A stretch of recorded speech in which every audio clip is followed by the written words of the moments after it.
Salve, salve, pessoal. Tava arrumando um eco, tava dando um eco.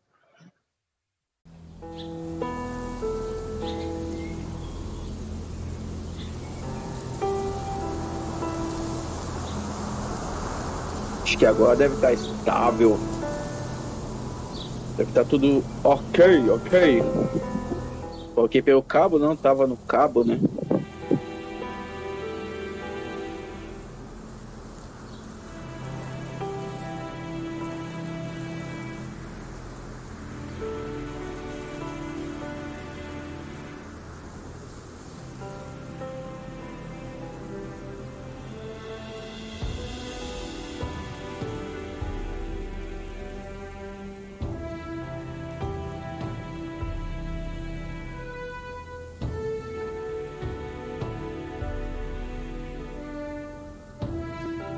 Se vocês estiverem aí na live aí, dá um ok aí, porque não tá aparecendo no chat aqui, só pra me dar uma configurada no chat aqui.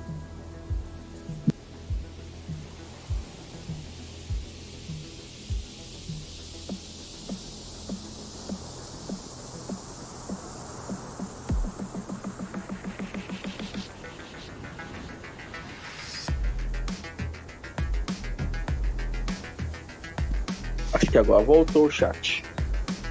O chat tá chat.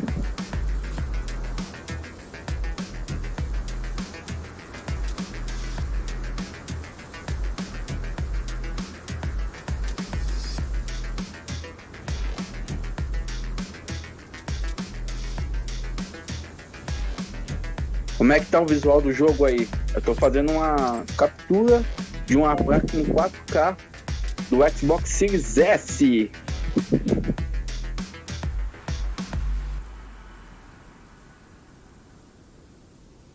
Depende, Felipe. Depende. Se for a Ultimate, dá. Se for só a Game Pass normal, não. A Game Pass é só a assinatura dos jogos. O multiplayer tem que ser a Live Gold. Daí a Live Gold é inclusa na Game Pass Ultimate.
Vai começar já aí também. Comentar aí na tela um pouco, dividir a tela aqui.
Hey everyone, I'm Jeff Keighley, and welcome to a special Game Awards pre-show panel, Gaming's Next Decade. Every year at the Game Awards, we get to showcase lots of great games and celebrate incredible developers, but we don't get to do a lot of talking. The show is super fast-paced and filled with trailers and announcements.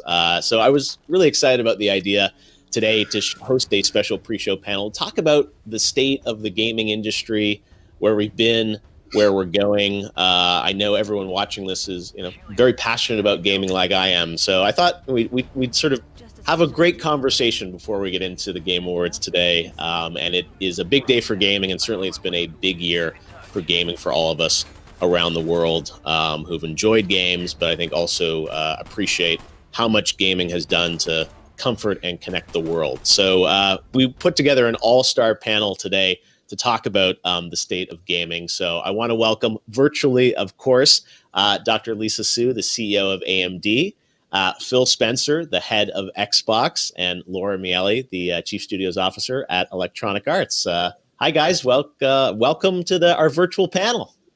Hello. Hey, it's good to be here. Great to have you guys here. Well, this is a big day for the industry, the Game Awards, and I'm honored to have all three of you on our advisory board for the Game Awards to help us shepherd this show in what has been a challenging year for everyone around the world. But I think we all agree that gaming has really had an important role in bringing people together. So before we get into future casting on where games are going to go and whatnot, I really just wanted to open this with just sort of hearing from all of you guys about reflecting back on 2020 and gaming, what I think is increasing sort of prominence and role and relevance in culture in 2020. Maybe Phil, we'll start with you. Like, what is your perspective on how this year has been different than other years for this industry?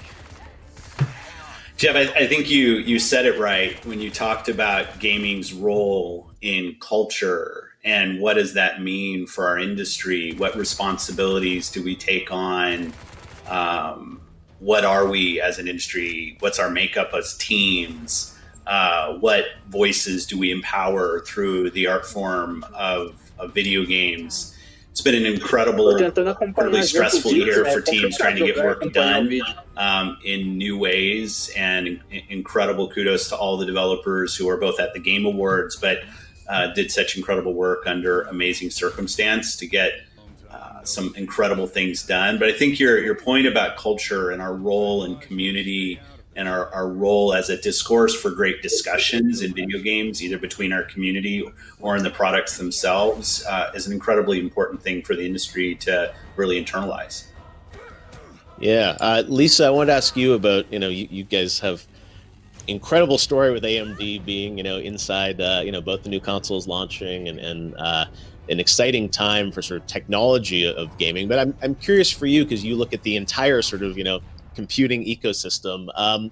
What have you seen as sort of gaming's role in 2020?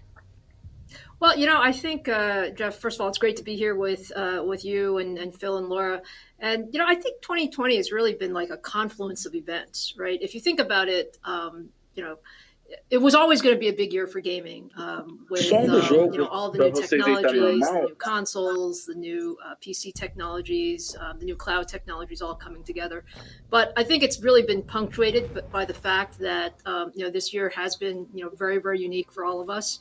And as a result, it's become even more important, to the points that Phil made about just being a medium to actually bring people together. And, I think it's just a phenomenal way for people to interact when they can't be in the same room together. So I do think, 2020 has been a very special year for gaming, and it's just shown the importance of really bringing the community together.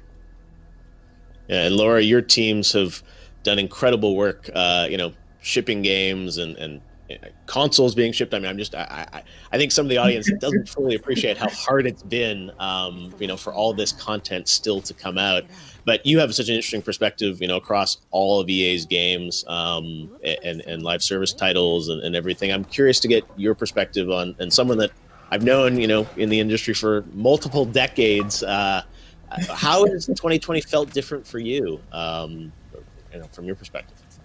Yeah, well, hello everyone, and thank you, Jeff and Lisa. It's great to see both of you and be here together with everyone in such an unusual year. And in so many ways, everything has changed.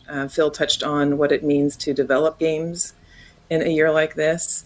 And of course, we're all discussing what it means to socially connect and to fight the isolation and fear that the pandemic has brought to so many people and the role that gaming has played in that. And I think that in many ways, the pandemic is going to pull the future forward and how we think about innovation and social design and connection and how we bring people together in more meaningful ways. I think the expectations are going to continue to be high in that area.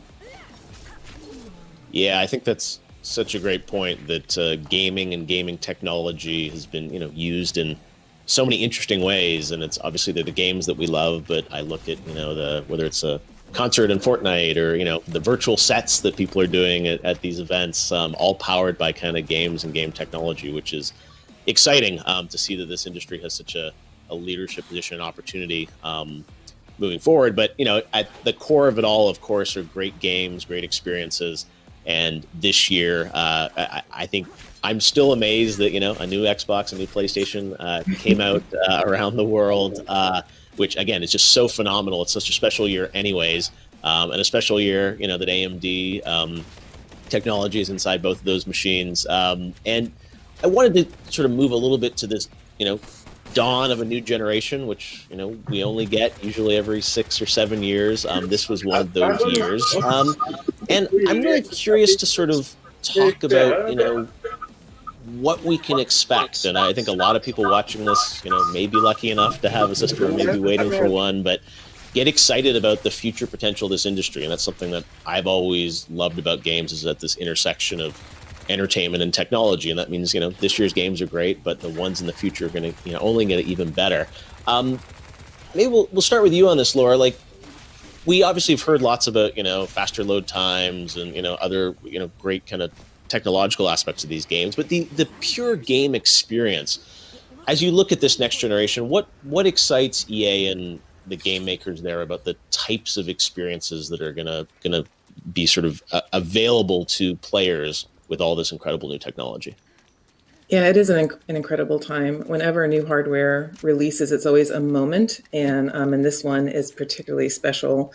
And it would be, it's an obvious thing to say that, the graphic resolution and things like talking about ray tracing, it's incredibly exciting, and graphics are beautiful and gorgeous, and fidelity continues to improve. But I would say that this generation, more than any other, is about it's about innovation and immersion. The graphics is a part of the experience. Graphics is a part of the game's loading faster, access to bigger worlds, audio fidelity. It's all of these things that are coming together to connect emotionally to players in a way that we have never experienced before. And so I think that the emotional relationship and connection that players are going to have to the game content is going to be unprecedented, not to mention the things such as the scale of games. We're playing, the DICE team is actually playing the next Battlefield. It is at a scale and size that we have never seen before. And so it is just, it's blowing our teams away about what is possible. And it's incredibly exciting. And it's almost as if our imaginations are being unbound relative to where they have been before, thanks to the incredible technology from Phil and Lisa. The teams are really motivated and inspired by it. Well, and this technology, I know, Lisa, I mean, you and your teams are working for years and years with these partners to sort of, think about, what types of features can be in these systems and what's possible. I wanted to get, a little bit perspective from you on, the technologies that are inside of these consoles and PCs today. What do you think what is it going to enable moving forward? You said, we know great graphics, great computing power, but the types of experiences, I know you guys think, about the emotion of it too, of what you want to bring to the end user. Maybe give us a bit of perspective from AMD of, what you're hoping the experiences will be that will come out of the technology that you're putting into these machines.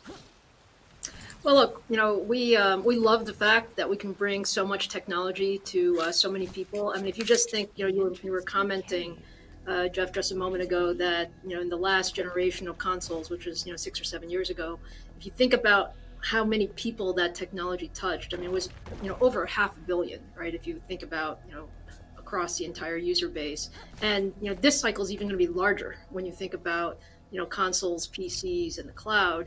And what we're able to do is really work so closely with our partners, with Phil's team, with Laura's team, and the other game developers to really create that end-to-end experience. So, I mean, I can talk to you about speeds and feeds all you want, but I mean, I think at the end of the day, it is creating that immersive experience that Laura mentioned, and it's also creating it in a way that you can experience it whichever way you want, sort of wherever you want, with whomever you want, in different ways, shapes, and forms. And I think that's what we really strive to. It's empowering to know that you can have sort of this technology really flow through the entire ecosystem, and that's been sort of the vision of our development.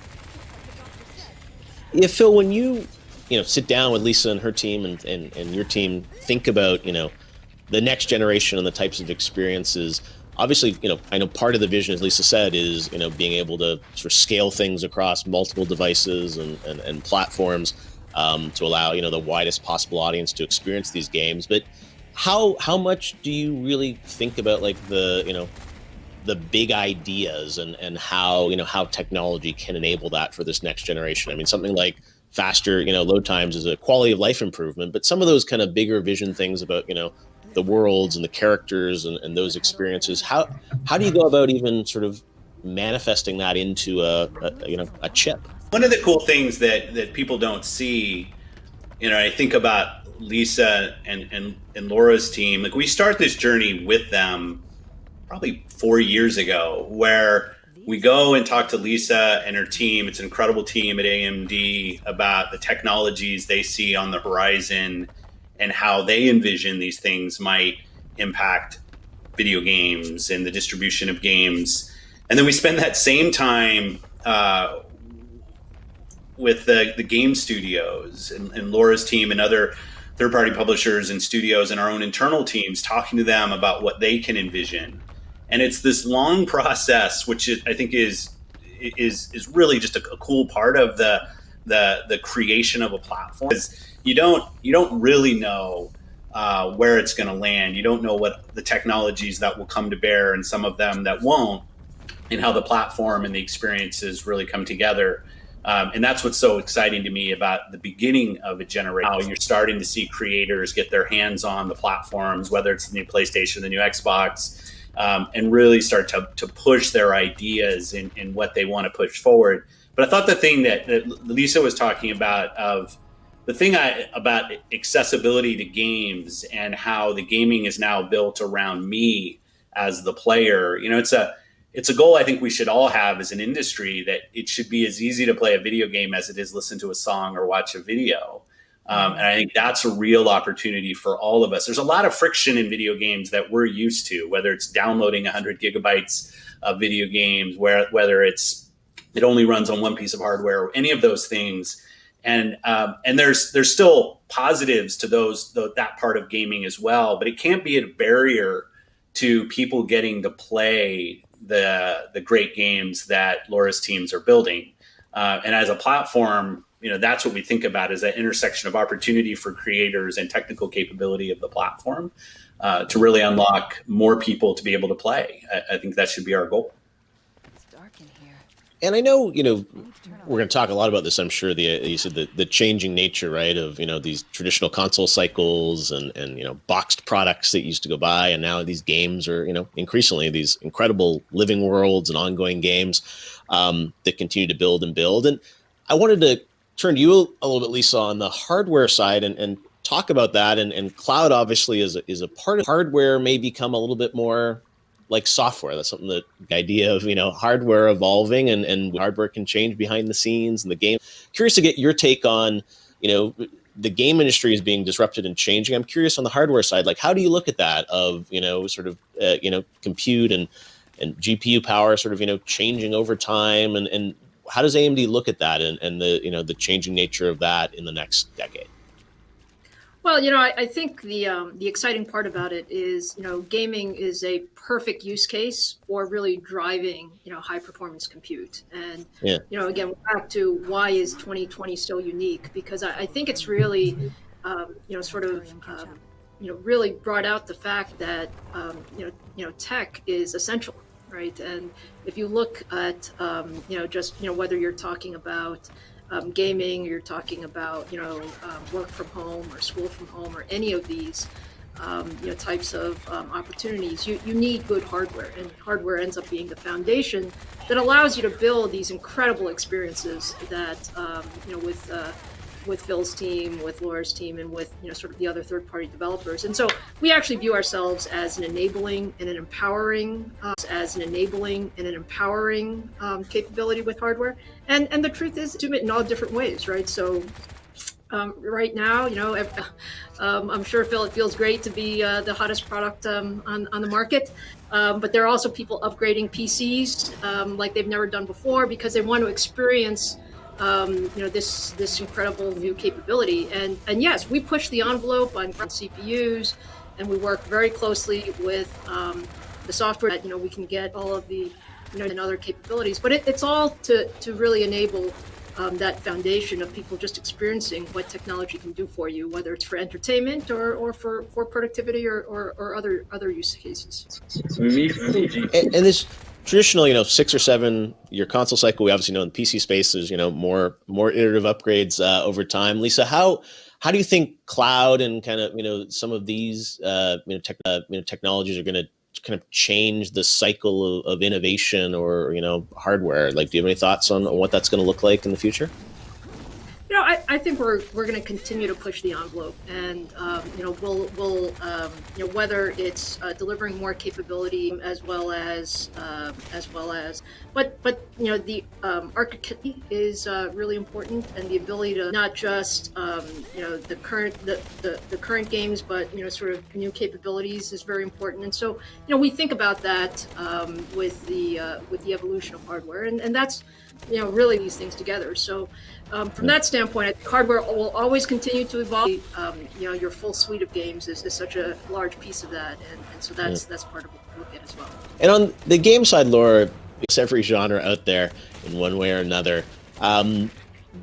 Maybe tell us the kind of emotional impact of a massive immersive world, but also these games are becoming spaces and ongoing for folks to gather. MMOs and other types of games.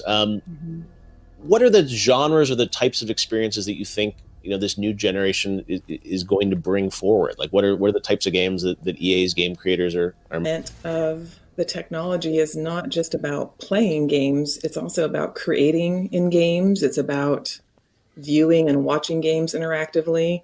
What's happening, secular changes around, and secular evolution, fundamental changes around how people interact, around having an agency or having an impact on experiences that they engage in as we move forward into this new generation. People playing together, about how players create, how they create with each other, build them in an interactive and social way.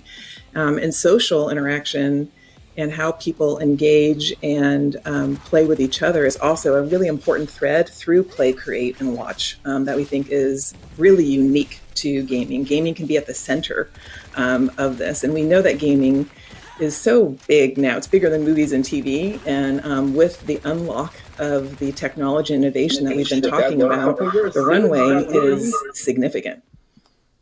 Yeah, I think that's a really good point about the definition of what is a game. And Phil and I will have these debates often about there's like single player story games, and even at the Game Awards, like people love a lot of really rich narrative, but obviously there are many different genres out there and types of experiences. And Phil, I'd love to your take on sort of the changing nature of what defines a game. As Laura said, experience.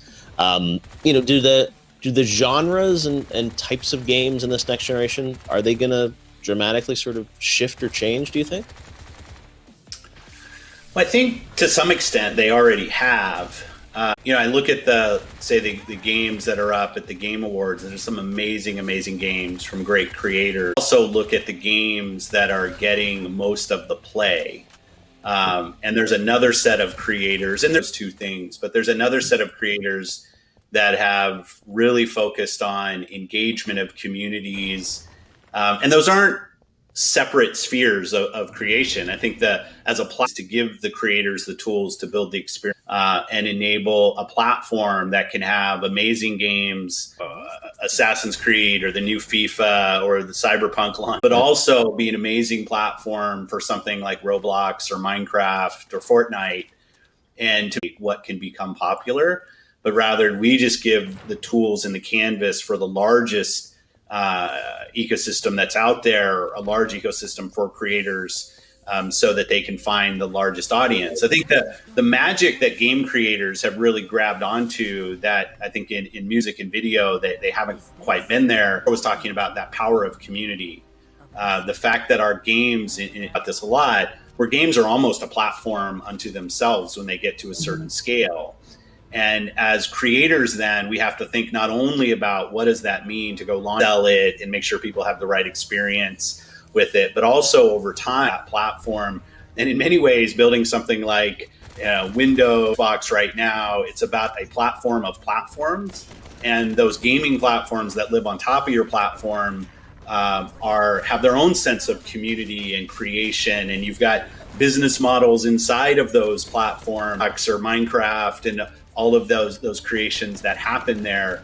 And it creates both a ton of complexity, but I also think a ton of opportunity of not one thing that is success for us as an industry. Because with 3 billion people playing video games today, there is not one great game. There's, and yeah, I'll bristle a little, not because I don't think there's some amazing games that were created, but rather to highlight one game in a world of things that have been brought to market. I just like celebrating the overall success in gaming. And you've done that with the Game Awards. I think you've done a really good job of bringing more creators at different stages in both their career and scale. But also when you think about EA and the work they've done to foster small games and bring them to market, and Lisa and the teams at AMD, PC is kind of the ultimate democratized game creation platform, both because of its iteration and openness. I think all of that just builds an amazing. Well, and what's so exciting about what you said, Phil, too, is that just about supersedes community. Players are at the center, actually, of the industry and the experience far more than they have ever been. And it's just going to continue to go in that direction, which is just an incredibly exciting time, not only to be a game developer, but to be game player. So interesting.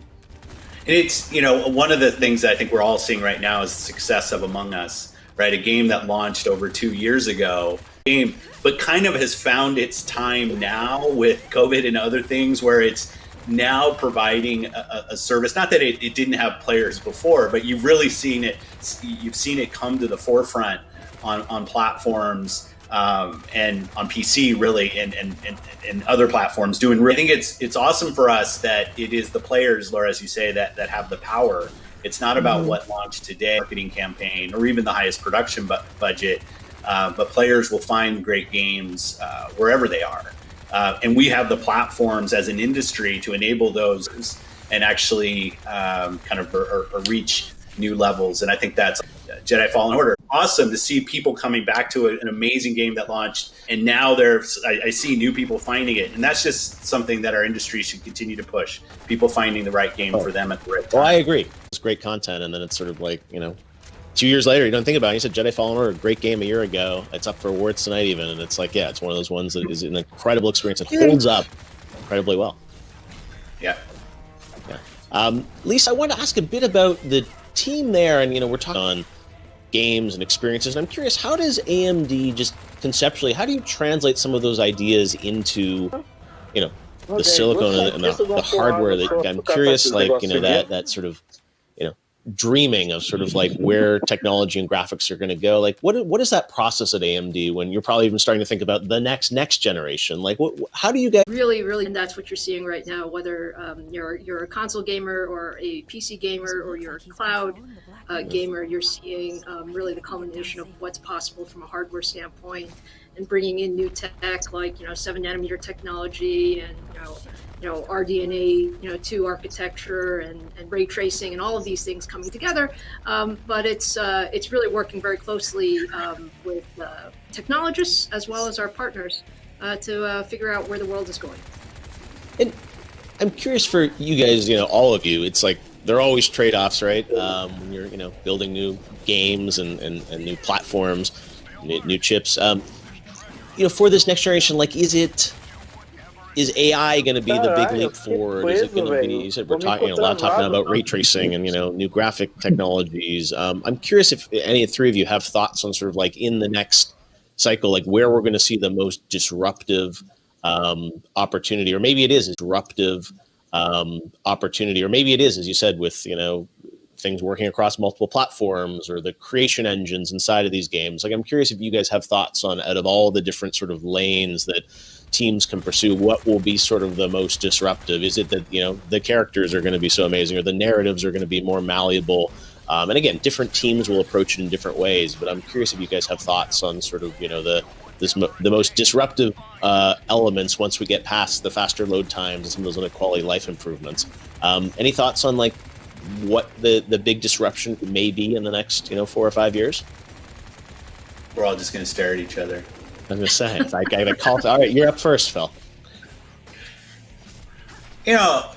First, you think about this stuff, right? And it's like, I just wonder, you always talk about more believable characters, or, Laura mentioned Battlefield, biggest battles ever. And it's like, I'm just trying to think of, as gamers try and, get excited, I guess, right? About the, how games are going to get that much better. Maybe it is just all the levels, but I'm curious if you have any thoughts. I think it's a great question. And I focus, I'm not picking on you a little bit, but the word disruption maybe is where because I don't see it as disruption. I see it as really unlock and accessibility.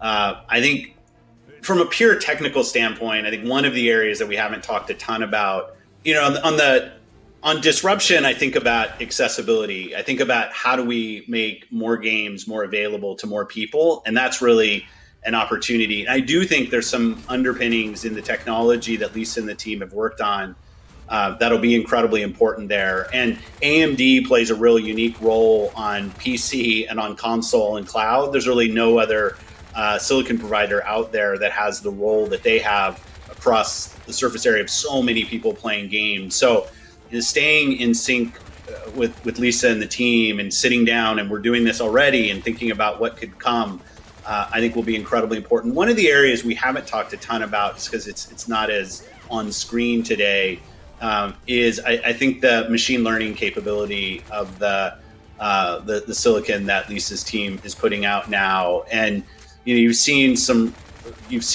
technology that allows super sampling and recreation of certain fidelity at lower bandwidths and other things that I think are going to be really, really interesting this generation on unlocking, because of the local device capability, bringing a really high fidelity either stream or even local gameplay to a device that's maybe not built to perform at a certain ton of teraflop level.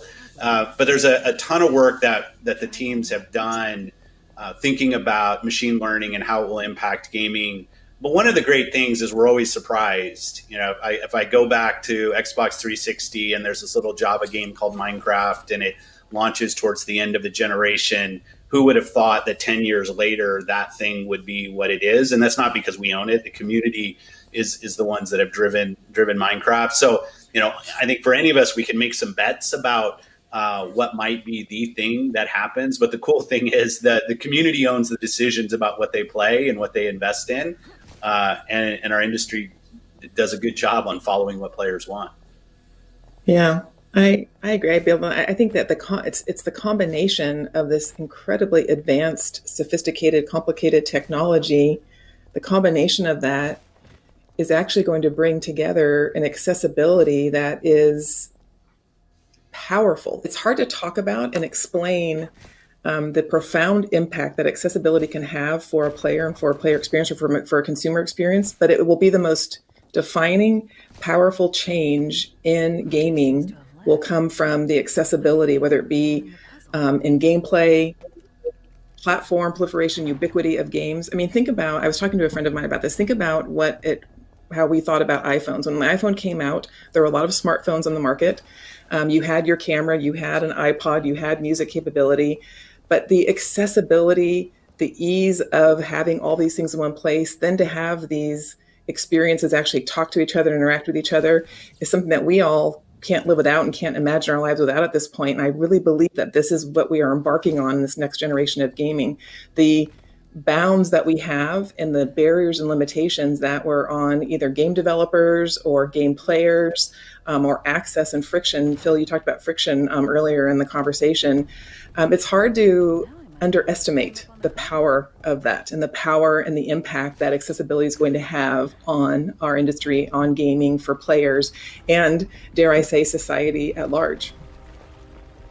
Yeah, maybe if I just add a comment to that, I think we also underestimate just how different it really is. And a story that a person recently, and they were congratulating us on the new technology, and they just said, hey, I was in a store, the new generation of products could do, and it was just completely different.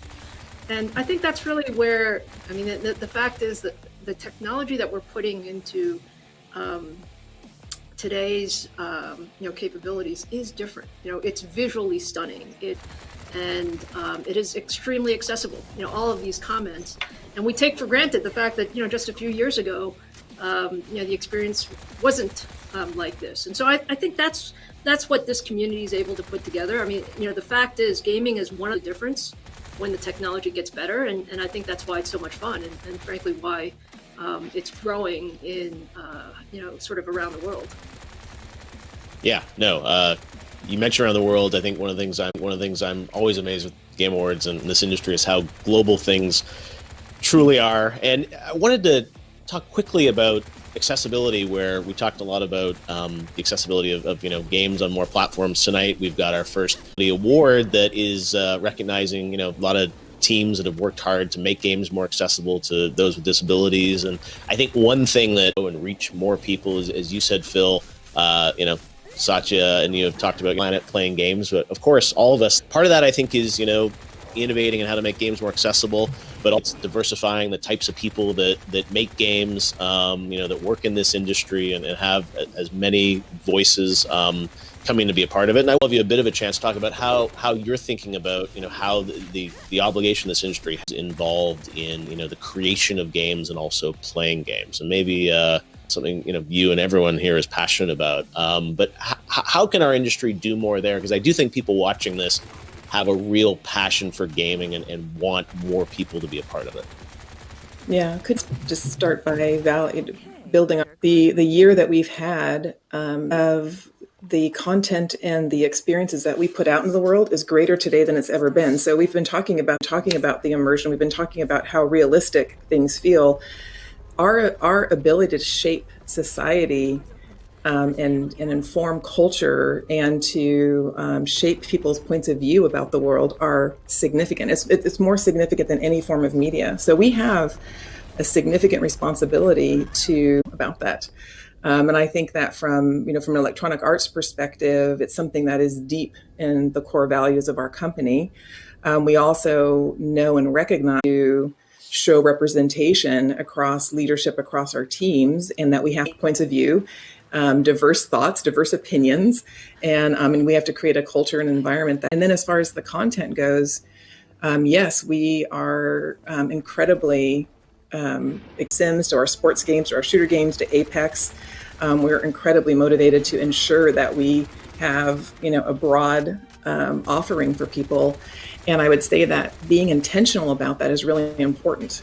So we've incorporated things such as inclusion frameworks as we set out to determine characters and roles and their voices and are they the protagonists, are they antagonists in stories? It's incredibly important to be deliberate and intentional about how we create these stories, how we shape these experiences that players are going to have. Again, a really immersive worlds have a great degree of influence on how people see the world around them. So we have a big responsibility here. From your end on sort of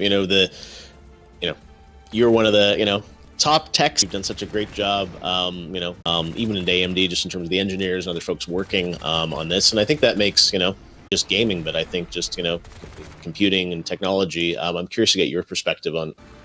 Yeah, no, look, I think we all have a role to play. I think Laura's comments were right on in terms of the inclusion. I think from our side, we're very focused on ensuring that the folks who are developing the technology population, there are more and more women in engineering and in hardware and certainly in software as well. And so I think it's an opportunity to show really just how much you can really do. I think that's the beauty of our profession, right? I mean, we can all see the fruits of the labor and much one person can in fact make a difference. That's certainly what we try to do at AMD and really across the industry. So I think there are more and more women in gaming. I think we can use even more, Laura, right? I think making it fun and accessible and something that people feel comfortable about. Yeah, I mean, there's still some more to get, right? Yeah, I think gaming has this unique ability to bring people together through the gameplay itself, for the love of the Game Awards, and I just between groups by allowing more everywhere, regardless of their physical ability, regardless of the gender, regardless of socioeconomic background. I just think you called it the most powerful entertainment medium, Jeff, and I think you're absolutely right. And that's really because you have agency when you get to play. And when we talk about 3 billion people playing, Satya and I don't think that's our bound, right? That's just today. I think there's a real unique opportunity for us as an industry to make sure that all of those people feel included in the industry, find stories that are either first something that they connect with, but hopefully over time, stories and games that are maybe from perspectives that they haven't felt before. And they learn through that. And our communities have to be open and inclusive to support all of that. But that is the power of gaming. You called it the most powerful entertainment medium. I think you're absolutely right. And our job as industry leaders is to make sure we're shepherding this industry in the right way so that 10, 20, 30 years from now, it's not 3 billion people playing, and that people find leaders and stories from that perspectives where they can learn more. I think that's just such a great thing for us to aspire to. You're here. I would agree with you on that. And it's, it's been great to have all of you guys. Thank you for all your support and guidance on the Game Awards. You've all been there since. Vocês pediram e chegou a hora. A série de história da tecnologia vai contar a origem, a trajetória e a evolução da AMD, uma das gigantes do mercado de semicondutores que tem uma das rivalidades mais quentes dessa indústria faz décadas. Mas antes, não se esqueça de deixar aquele joinha esperto porque a gente atendeu as sugestões. Se inscreve no canal do Tecmundo se não for um inscrito e toca no sininho para receber as notificações cada vez que tiver um vídeo novo. Beleza? Então vamos lá para a história da AMD.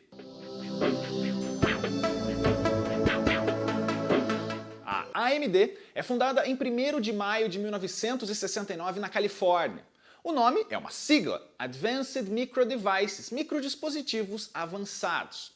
O primeiro CEO é um dos 8 cofundadores, o Walter Jeremiah Sanders, o Jerry Sanders, que trabalhava na empresa de processadores Fairchild e convenceu os colegas a irem com ele.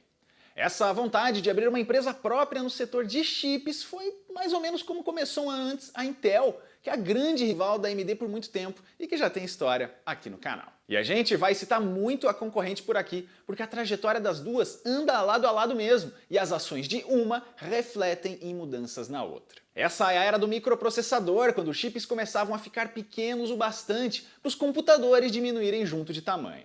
E isso acontece muito rápido, em escala cada vez maior, o que abre espaço para novas empresas que focam só nessas peças. Mas ela começou de baixo. Primeiro, fazendo componentes para outras, incluindo a própria Fairchild. É só em setembro de 1970 que ela lança o AM2501, primeiro produto criado pela AMD, que é um computador lógico que já é destaque por inovações técnicas. Nesse período, ela já tinha saído de Santa Clara para uma cidade próxima, Sunnyvale. Em 71, ela entra no mercado de chips de memória RAM com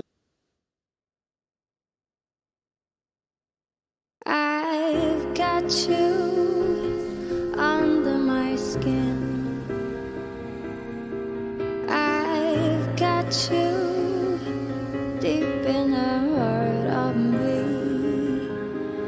So deep in my heart that you're really a part of me. I've got you under my skin. Hey everyone, I'm Jeff Keighley, and welcome to a special Game Awards pre-show panel, Gaming's Next Decade. Every year at the Game Awards, we get to showcase lots of great games and celebrate incredible developers, but we don't get to do a lot of talking. The show is super fast-paced and filled with trailers and announcements. So I was really excited about the idea today to host a special pre-show panel, talk about the state of the gaming industry, where we've been, where we're going. I know everyone watching this is, very passionate about gaming like I am. So I thought we'd sort of have a great conversation before we get into the Game Awards today. A gente cansou do vírus. Pena que ele ainda não cansou da gente.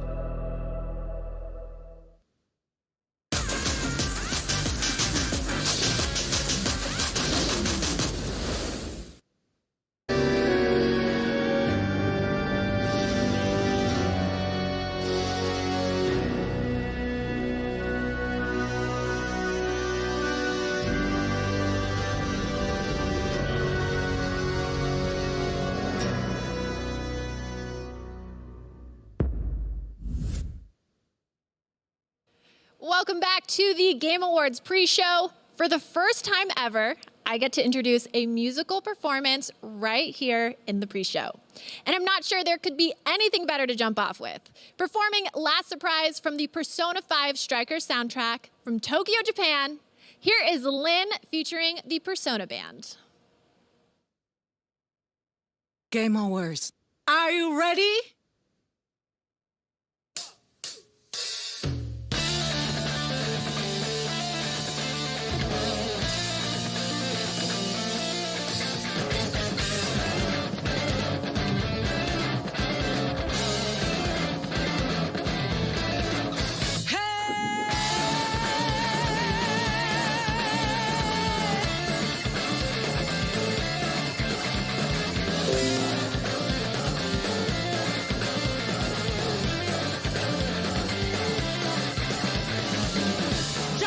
Me through, hold on, think again, don't you know what you're stuck in? But show me got that clue, how about this we go, don't you know, no more. And as you look to the horizon, not that cloud, but it's stormy with. Rapaz, ainda estamos no pré-show ainda, vai começar daqui 8 minutos pro show oficial ainda. Por enquanto só foi pré-show. You never see coming. You see that my mind is too fast for right. You're done like that. Time to treat you, your last surprise.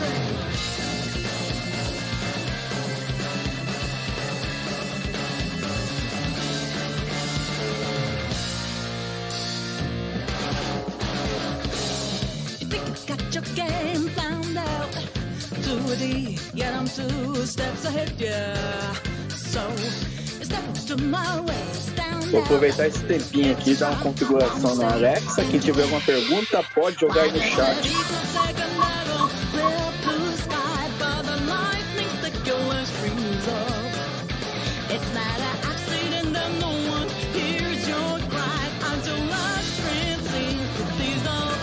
You never see coming.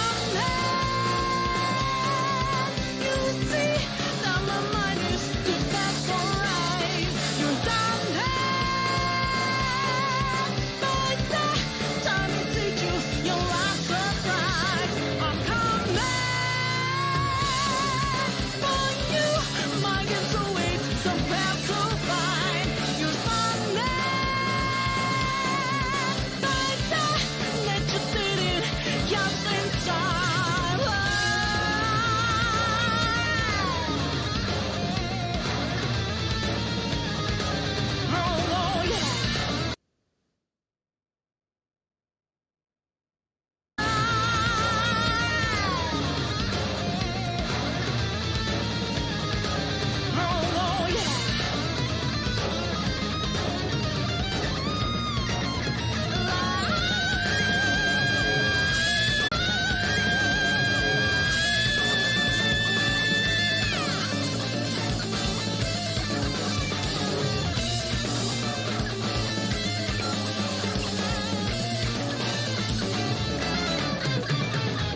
TGS, Square Enix officially announced an update to 2010's Nier Replicant, the prequel to Nier Automata.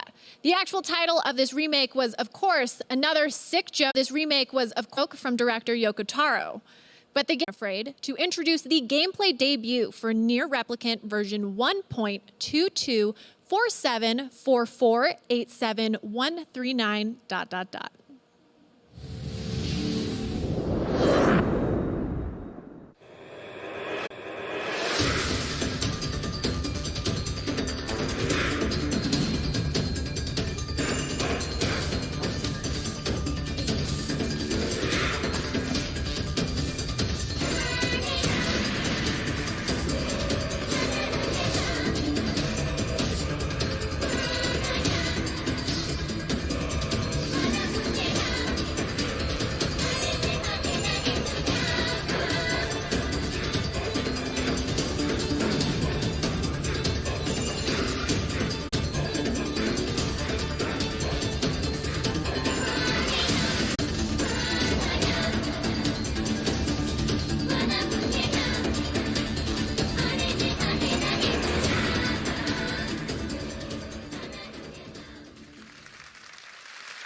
It's been a special night already, and now I get to share with you another Game Awards first, the world premiere of a new band. You heard me correctly.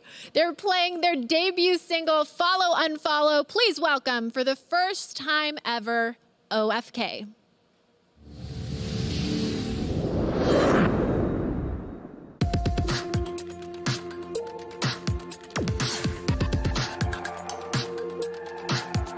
Is it falling apart? Was it already broken? Am I back at the start? Can I let all the hope in? It's the glow on my phone from a brand new vibration, and the numbers alone in a new combination. For the follow, unfollow, beyond my best. Every time I cancel you.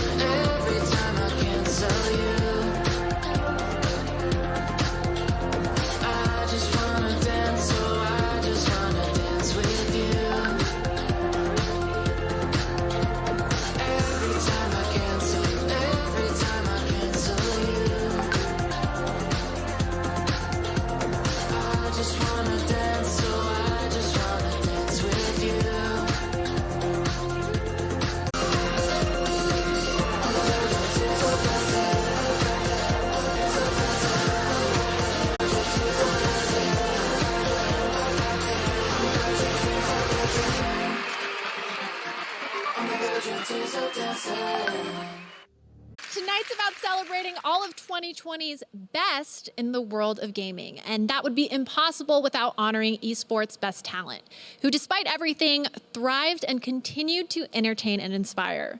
Of the 30 different Game Awards categories, 5 are esports awards. We're about to announce each winner, but I may need to call in some help to get through them all. We'll see. Here we go. For Best Esports Game, the nominees are Call of Duty Modern Warfare, Counter-Strike Global Offensive, Fortnite, League of Legends, and Valorant. League of Legends. Grabs, Rambo, Zephyr, and Zonic. Is Zonic. For Best Esports Event, the nominees are Blast Premier Spring 2020 Europe, Call of Duty League Championship 2020, Katowice 2020, Championship 2020, and Ults 2020. And the winner is Legends World Championship 20. For Best Esports Host, the nominees are Dash, Golden Boy, Machine, Sheaver, and Shocks. And the winner is... For Best Esports Team, the nominees are Dallas Empire, Damwon Gaming, G2 Esports, San Francisco Shock, and the winner is G2 Esports. Congratulations to all of the winners. Winner of Best Esports Athlete, here's the host of ESPN's First Take and the Did they just bring Stephen A. Smith to the Game Awards in an effort to legitimize esports as something equal to athletic sports? Nah, that's not the point. They're doing their thing. When every major sports league in the nation shut down, I'm going. With that being said, I'll say this much. All of the esports athletes nominated definitely win more than anybody on the Dallas Cowboys. Now for our nominees. Crim6, Showmaker, Canyon, Shotzi. And the winner is Showmaker. 일단 이런 상을 주신 거에 대해서 되게 영광스럽고 감사하게 생각하고 뭐 팬분들의 응원이나 코치님 전부 다 노력해서 다 열심히 하면서 살겠습니다. 감사합니다. You can definitely sense it, right? The Game Awards are about Smith just handed out the final award of the pre-show. And now it's time for one show begins. And it's got something we could all use a little more of. Dragons is.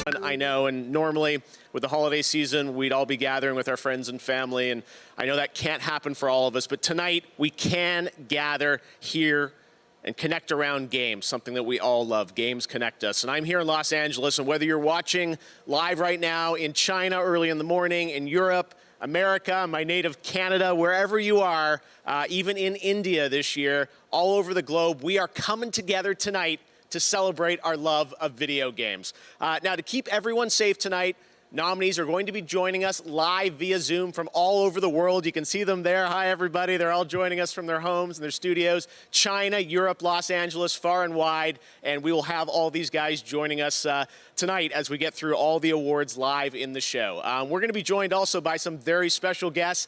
Keanu Reeves, Gal Gadot, Brie Larson, Tom Holland, Christopher Nolan, John David Washington, the Swedish Chef, Reggie, and more. And we also have a very special performance by Eddie Vedder from Pearl Jam. He will be in Seattle, and the London Philharmonic Orchestra from Abbey Road Studios in London, conducted by Lauren Balfe. It is going to be an amazing show, and as always, we've got the awards, we've got first looks, we've got the awards, we've got first looks, we've got new game announcements, and what I love about this show is that the entire industry comes together tonight to celebrate games. Everyone is here, or at least I thought everyone was here. It does sound like we arrive.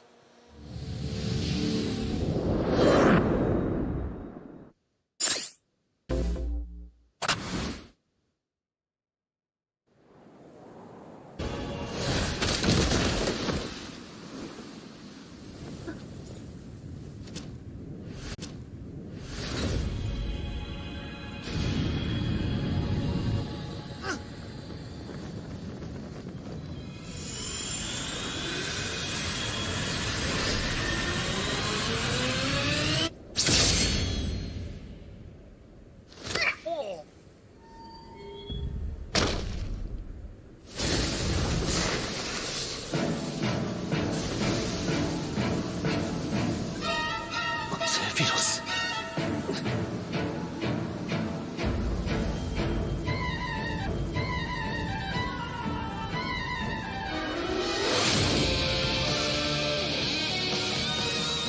この時を待ちわびたぞ。さあ、なんとってやろう。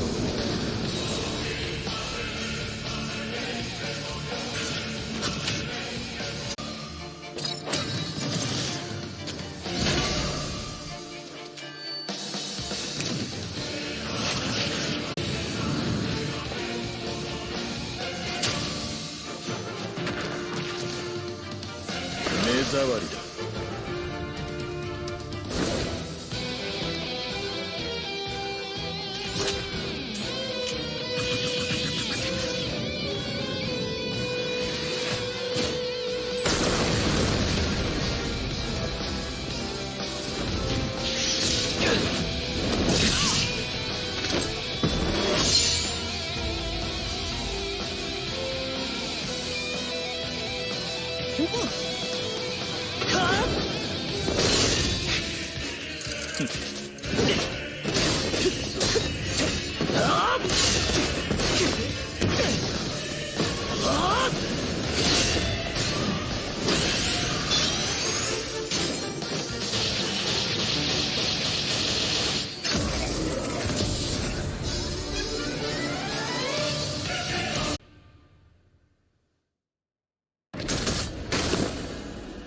思い出の中にじっとしていてくれ。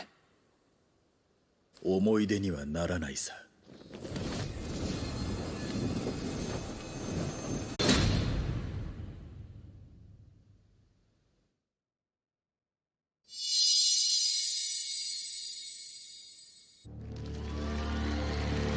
Fun is just getting started. But of course, this show is also about awards. And to present our first award, you probably know her as Captain Marvel. She's an Oscar-winning actor, a filmist, and she's joining us now live on Zoom. Hey, Brie.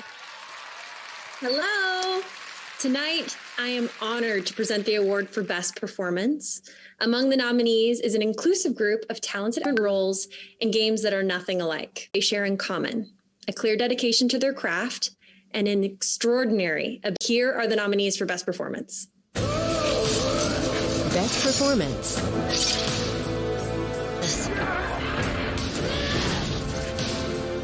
The Khan deserves to suffer.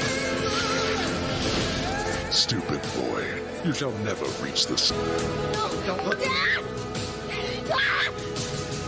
was okay. Let's do this. And the Game Award goes to Abby, The Last of Us Part 2. Oh man! Wow, I was such a fan of the original Last of Us and of Troy and Ashley's performances within it. I fell in love with Joel and Ellie. So it is nice to me that Abby's role within this story has been met with such passionate responses. But to have been able to play such a fantastically challenging character who, through her story, enables the player to find forgiveness and empathy is something that I'll be eternally grateful for. Oh man, I told the team on the day that I finished filming that what I wanted more than anything was for my performance to give a performance that honored the impact that the original game had on me. So this award means so much. Thank you to Neil and to Hallie and the entire team for giving me the opportunity and for all of the support and the guidance along the way. To Patrick and Ian and Grace for everything you did. The story and Abby would not have been as impactful without you by my side. To Troy, who through our, decades of working together in this industry, we've been allies, we've been enemies, and we've been everything in between. And every single time I work with you, I come away better for it. Thank you for always having my back. And to Ashley, who I love so much. I don't know what else to say other than I think you should probably be giving the speech right now. I think you're amazing, and your strength and your power and your vulnerability and your performance left me speechless. I love you. Marry me. To my husband, Travis, who spent countless hours just listening to me come to terms with what this game's journey has been. And to the fans, obviously, to everyone who voted, thank you for your support and for your love and for your passion and for allowing yourself to go on this journey with Abby and with me. Thank you. I love you. Congratulations, Laura. I think I heard iMessages coming in for people congratulating you as that was going on. It's so great to have everyone here celebrating an amazing year for games. All right, we are streaming on every platform tonight, including Twitch, where we have drops for Among Us and Fortnite, who both have world premieres coming up later in the show. And throughout the night, we will also be interactive on Twitch. You can predict who you think will win using a Twitch extension. And first up, best ongoing game. So go and vote now. Lock in your predictions. All right, well, even with everything going on, it's been one of those special years that sees the launch of new next-gen consoles. And with that brings a whole new generation of games. Tonight, we are honored to have one team, a new team of veterans, reveal the very first details about their ambitious and exciting new project right here at the Game Awards. Enjoy.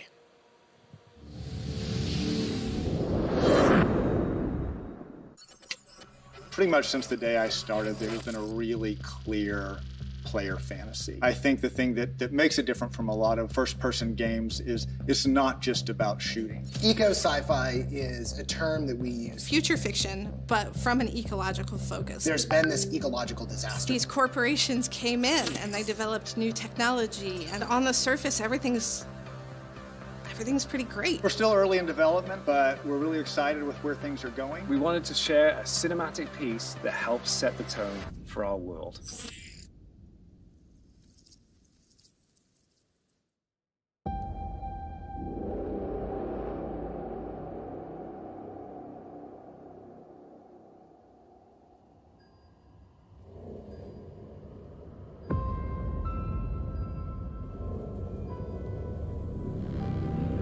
Everything changed. The floods, the storms, the fires, people dying in the streets.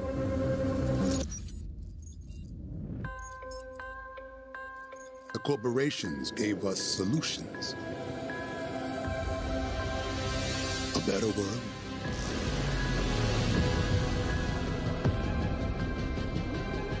And we welcome them into our lives. But the laws of nature aren't meant to be broken. We need to know what they're hiding. Cruel world.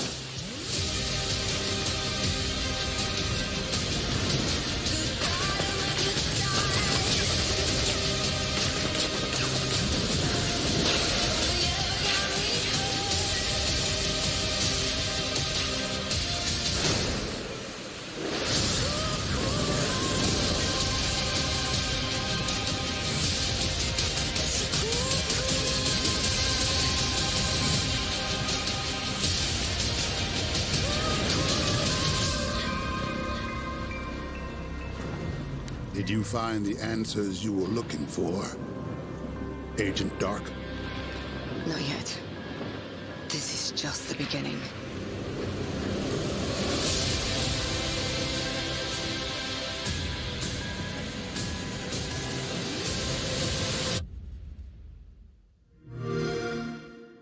Caralho, Perfect Dark. There you go. Perfect Dark from the Initiative, Xbox. Very exciting to have that announced. All right, well, we're going to go right into another game announcement for the first time right here at the Game Awards. Check it out.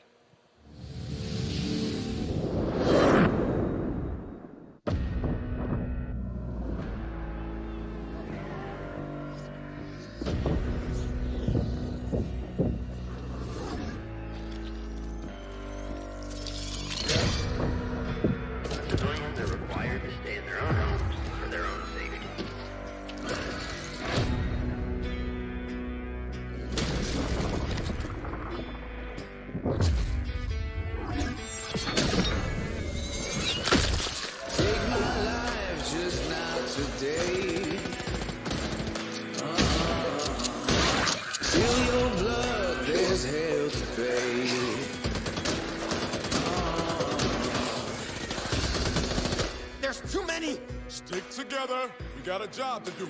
Remember? And no worm-ridden son of a bitch is gonna stop us. Butter up, handsome.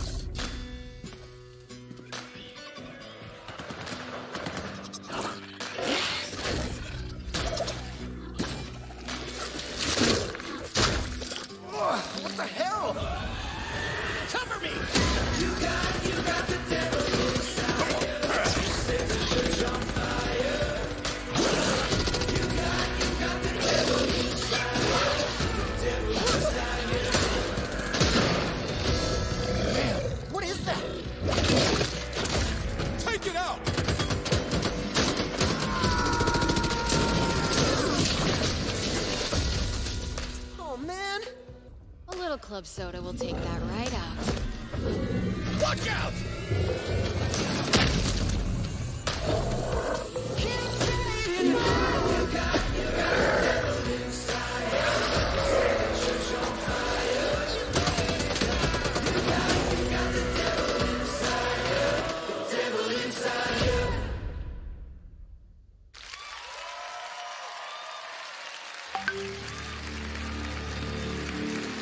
Back for Blood, and I'm now joined by Chris Ashton of Turtle Rock Studios. This is pretty exciting for all us Left 4 Dead fans. Of course, Left 4 Dead, and now you're building building on the legacy with this new zombie co-op shooter. What's new? What can you tell us about it, Chris? Well, we wanted to do more and bigger, right? We wanted to have more playable characters, more missions, more story. But we also wanted to have a bigger variety of zombies to fight, right? But also we wanted to go big. These 20-foot tall zombies that are definitely going to take, the help of feet.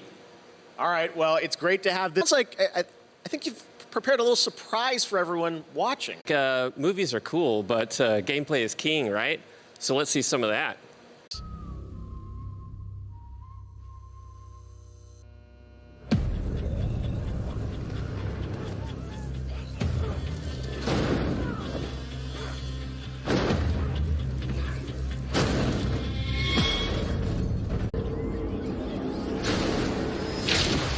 Ready? Not one for speeches, so how about we just go kill?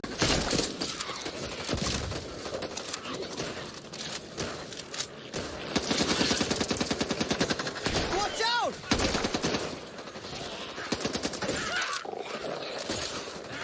I got on you! And you!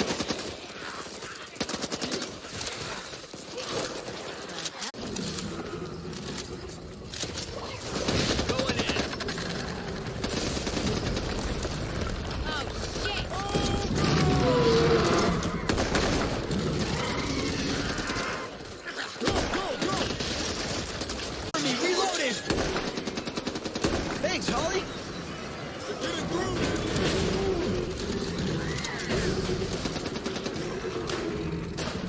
Them off and fast.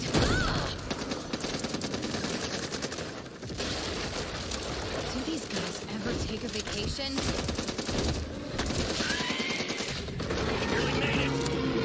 Let's go. Ready? Evangela, watch out!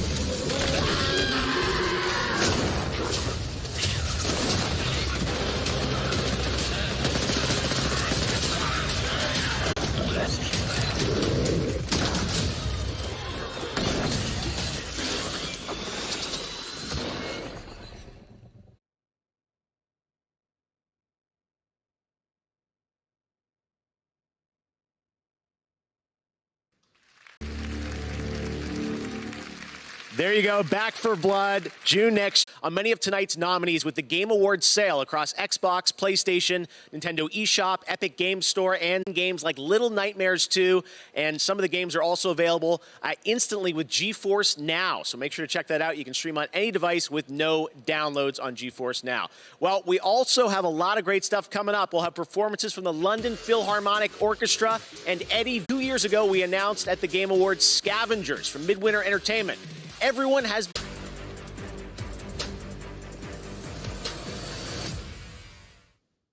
All right, so there you have it. The PC closed beta for Scavengers starts right now.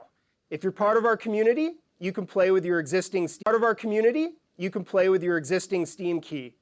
But we're also opening up. Go to playscavengers.com, sign up for free, and we'll see you in the game.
You thought you could get rid of me, but you can't. Anyways, Instagram and the Game Awards have teamed up for 6 new AR effects you can share to Instagram Reels. I played with them yesterday at home and posted to the Game Awards profile. Check it out. You can transport yourself to Final Fantasy VII's train station, transform into the Doomslayer, don the mask of the Ghost of Tsushima, sneak through The Last of Us, or even become Zagreus from Hades. To create your own, just head over to the Game Awards on Instagram, click on the effect icon, and share to Instagram Reels. And I'll be back later to show off some of your beautiful creations.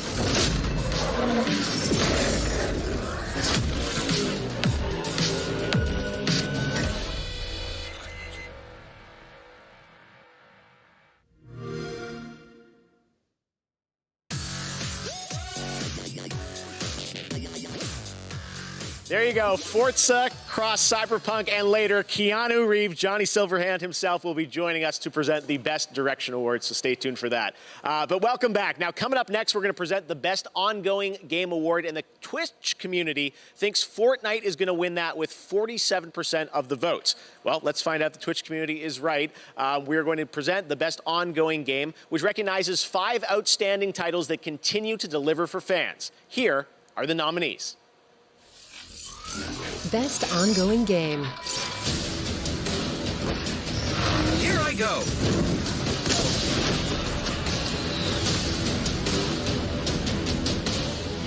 Our enemies stand no chance against this power.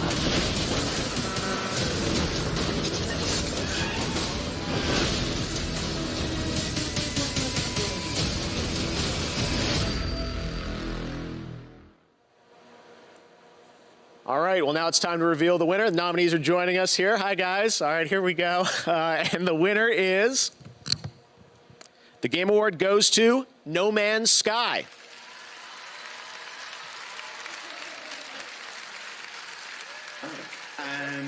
I was not expecting that. Amazing. It's normally... Twitch is right, Jeff. It's normally Fortnite. It's always Fortnite that beats us. Thank you so much. We're really lucky, you know, we get to come to work every day and make games. No Man's Sky is such a wonderful game to work on, you know. It's not always easy though.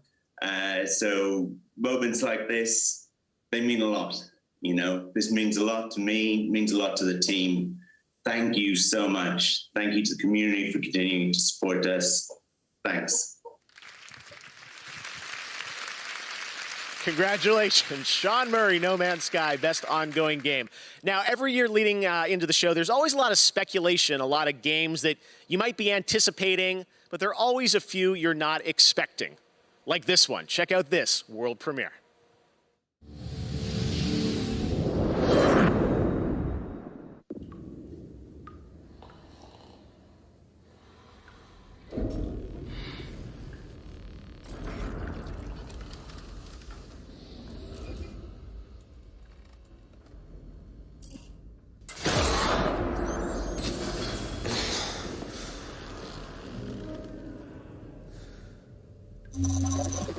Attention. All personnel report to the main CBD block. This is not a drill. All right, man, get up.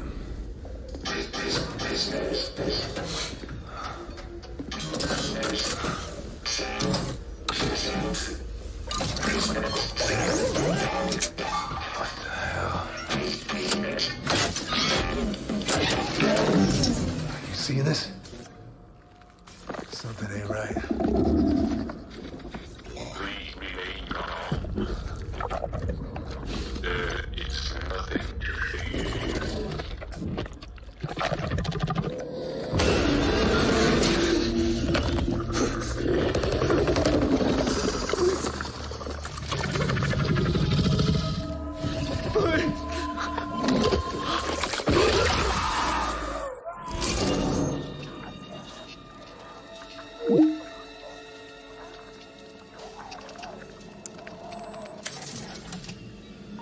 Black Island. You are cleared for landing.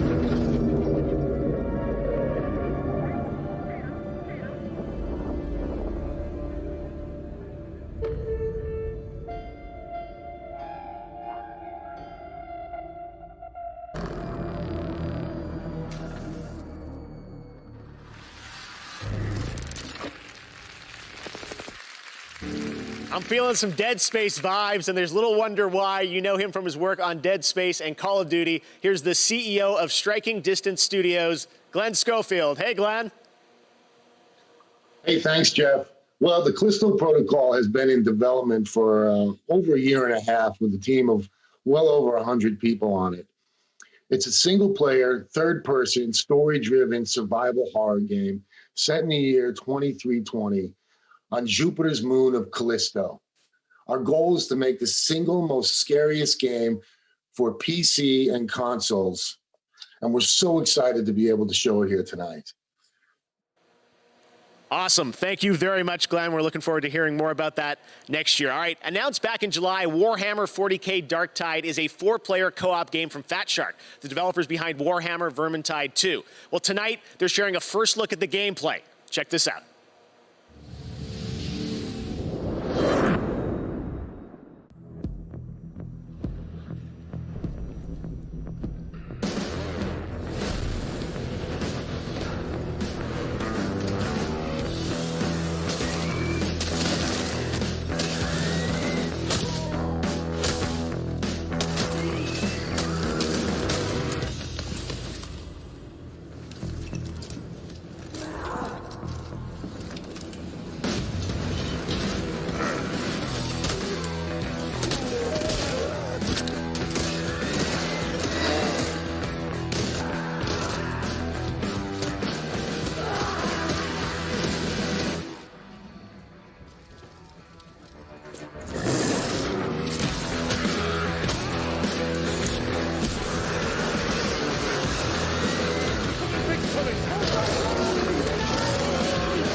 Now it is time to recognize some other winners. In the category of Best Art Direction, the nominees are Final Fantasy VII Remake, Ghost of Tsushima, Hades, Ori and the Will of the Wisps, and The Last of Us Part 2. And the Game Award goes to Ghost of Tsushima. Congratulations to Sucker Punch. For Best Action Game, the nominees are Doom Eternal, Hades, Half-Life Alyx, Neo 2, and Streets of Rage 4. And the winner is Hades. Congratulations, Supergiant. In the category of Best VR AR, the nominees are Dreams, Half-Life Alyx, Marvel's Iron Man VR, Star Wars Squadrons, and The Walking Dead Saints and Sinners. And the Game Award goes to Half-Life Alyx. Congratulations to Valve. For Best Sports Racing Game, those nominees are Dirt 5, F1 2020, FIFA 21, NBA 2K21, and Tony Hawk's Pro Skater 1 and 2. And the Game Award goes to Tony Hawk's Pro Skater 1 and 2. Congratulations, Tony. And for the most anticipated game, voted on Twitter this year, the nominees are Elden Ring, there I said it, God of War sequel, Halo Infinite, Horizon Forbidden West, Resident Evil Village, and The Legend of Zelda Breath of the Wild sequel. And your most anticipated game is Elden Ring. Congratulations to From Software. All right, this next game comes from the creators of Gone Home and Tacoma. The Fulbright Company and Annapurna Interactive present one part road trip, one part mystery, with two familiar voices. Check it out.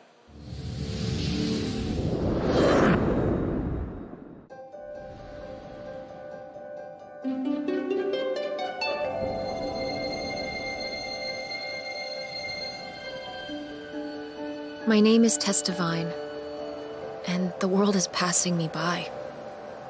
I'm starting to feel how things change. They decline and go away. That's how it was with my grandma. I loved her so much. I thought I knew her better than anyone. But looking through her old things, we found hints of something she never told us about. A man who wasn't my grandfather, a burglary ring, some sort of lost fortune. We can't ask her about these things anymore, so we have to go looking for the answers ourselves. My mom and I are out on the road, searching. I don't know what we'll find, but whatever it is, I know we'll find it.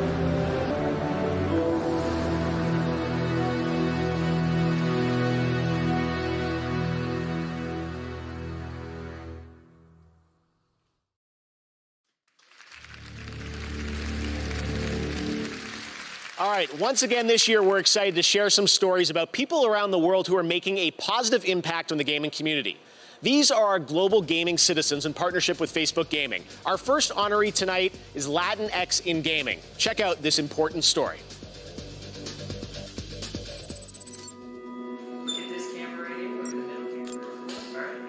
When I was starting in the games industry as a Latinx person, I felt quite invisible. It still feels like I'm the odd one out.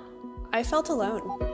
I was often the only woman. I think about how hard it was for me to get where I am today, and I don't want anyone to go through that anymore. And welcome to Latinx in Gaming. Our content, our voices. Latinx in Gaming is a group of people that are dedicated to supporting other people of Latinx descent in the gaming space. The past 3 years, we've just grown from a really small group into thousands. This was no longer just about game developers. This is about streamers and students and journalists and marketing and fans. Pave the way for people like me, pave the way for people in our community, Just knowing that there's somebody out there doing what you want to chase it. It's a really beautiful thing. I'm trying not to cry, I was this close. Oh, okay. Hey everyone, my name is Anna Donlin. I am the executive producer of Valorant, and I cannot believe that it has been only half a year since we launched this game. In such a huge way, helping us take this tac shooter from an idea to a home for tens of millions of players around the world. To celebrate this, we've teamed up with the Game Awards to highlight one of the most vital pieces of our community, honestly, the ones that got us started in the first place, our Valorant streamers. Together, we ran a fan vote to name the best emerging Valorant streamer from our global community list. We'll announce the winner before the end of the show, and then we'll all go raid their stream together. Again, I want to thank you all for playing Valorant, and I'll leave you with just a taste of what we've all done together this year. The potential of Valorant, I love it. Let's go, baby! Oh my goodness! I got this. Oh my god!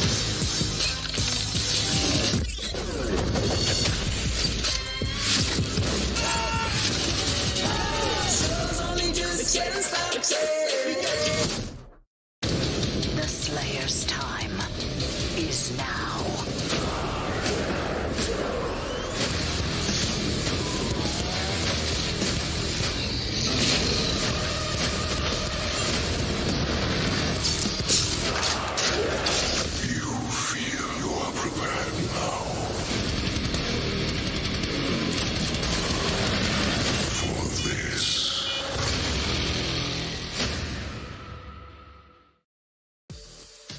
Earlier today, we tweeted out that there is a special event happening right now in Pokemon Go.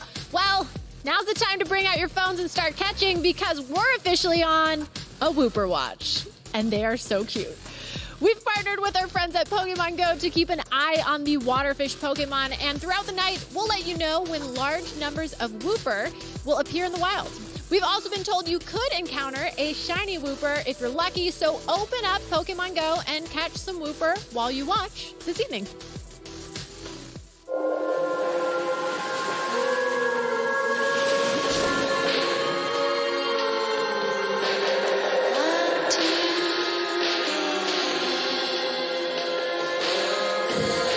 Get up, detective. One last time. The great city at the end of the world is waiting. So, get out there, solve the murder, with a unique skill system at your disposal. Carve your own path across an award-winning open and uncover even more playing game. Meet and get to know more of the locals. Welcome to reality, baby. Sure thing, champ. Lead the way. If you could only find your gun. It's okay. With full voice acting for every single one of the city's beautiful people. Yes. I'm going to unplug the microphone, okay? And leave a bigger mark behind you in new quests. You're big boys. You can handle it.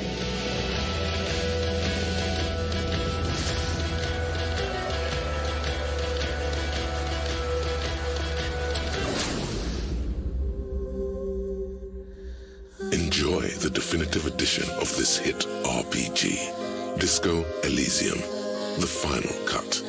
A free upgrade for all players.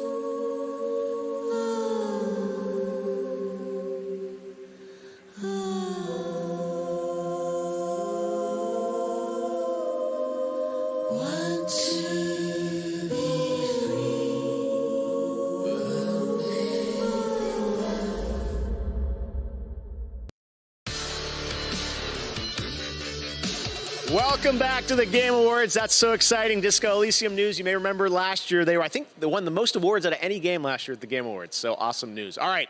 Well, now we're going to talk about BioWare's Dragon Age franchise. It is known for its story and its characters.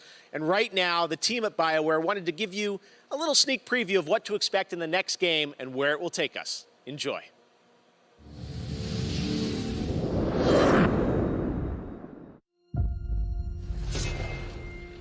I've faced tyrants and would-be gods, lose life and limb. But there's always someone bent on breaking the world.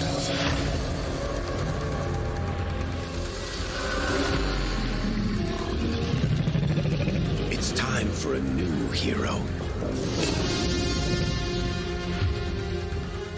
No magic hand.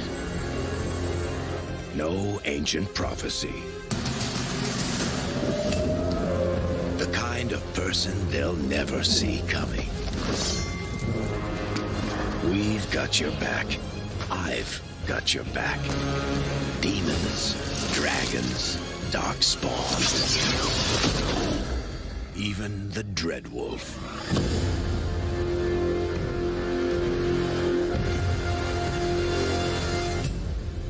This is your story.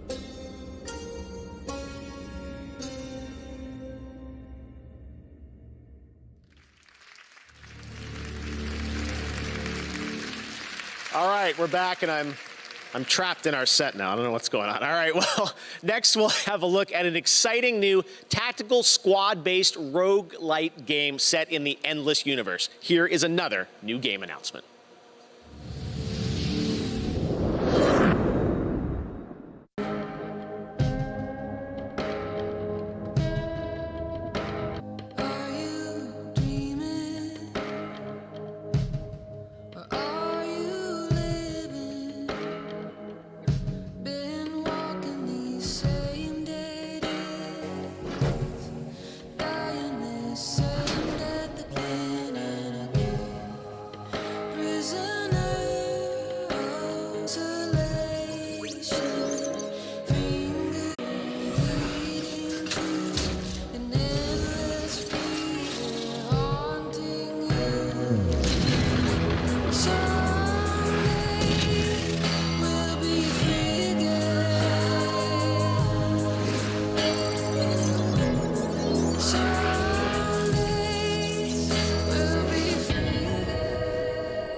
All right, Endless Dungeons, very cool. Our next world premiere comes from South Korea, Crimson Desert, the new open-world action-adventure game from Pearl Abyss.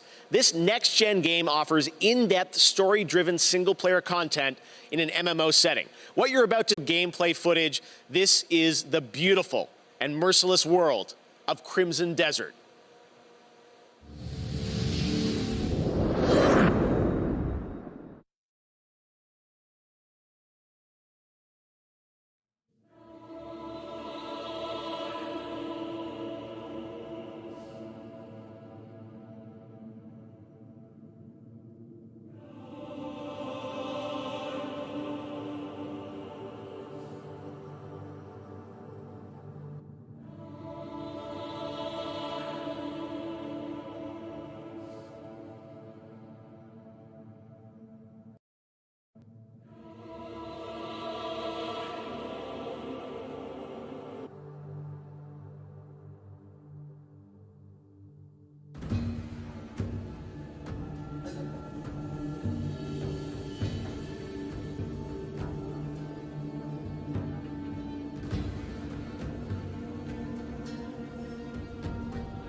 I love having new IP and new teams on stage. South Korea, that's fantastic. Crimson Desert. All right, now to present our next award. He joined me in Fortnite earlier this year, the star of Tenet, John David Washington. Hey, John. Hey, Jeff. Thanks for inviting me to the Game Awards. As you know, in Christopher Nolan's latest figures, very literally named narrative, and it reminded me a little bit of playing video games where we're all the protagonists, helping to tell the story of the game with our choices. Great narratives in games are the perfect balance of that feeling of being in control, but also being guided by brilliant storytellers. And so, these are the nominees for Best Narrative. Best Narrative. I told you nobody gets out of here.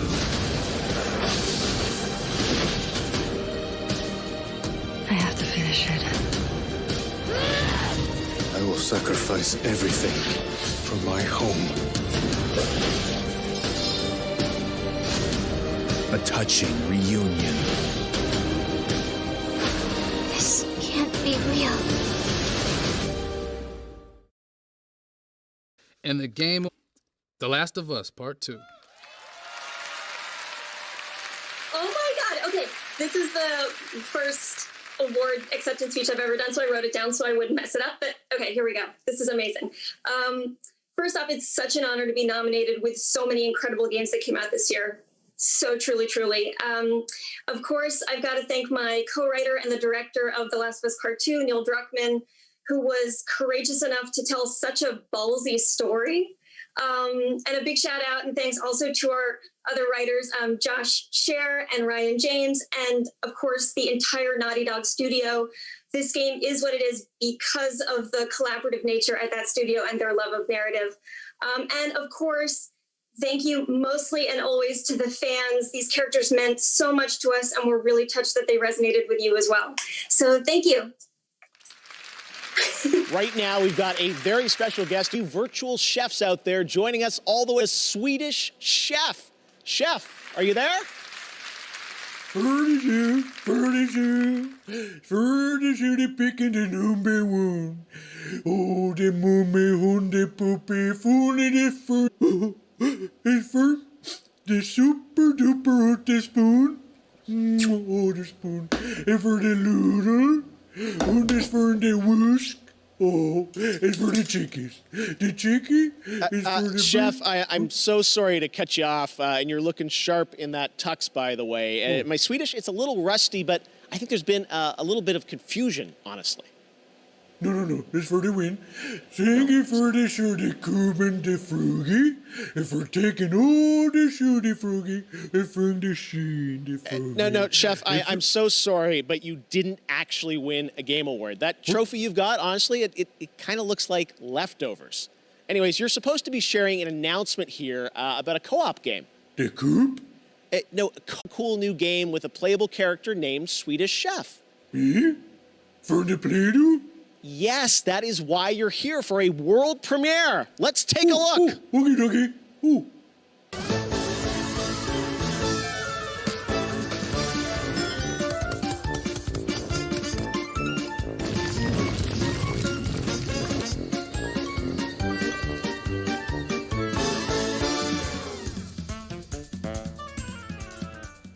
And there you have it. What do you think, Chef?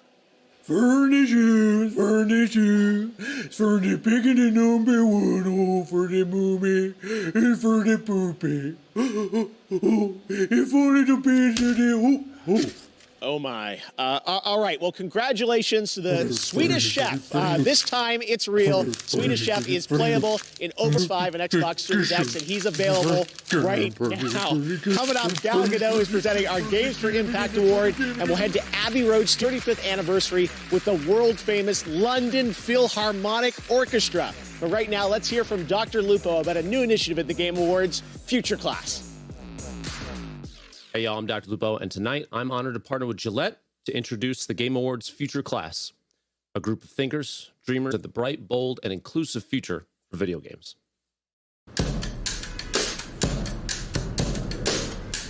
Games have really changed my life, to be honest with you. My name is Royce Payne. I'm a senior computer science major at Morehouse College, and I'm currently playing on the Morehouse Maroon Tiger gaming team. We see other big colleges are able to have these gaming teams and they're winning scholarships. For us not to have it, we're like, this is a lack. We need to get rid of this lack. We're just a collection of HBCUs who want to compete against one another. We play far. Just being able to really break into this to come behind me, that's huge for me.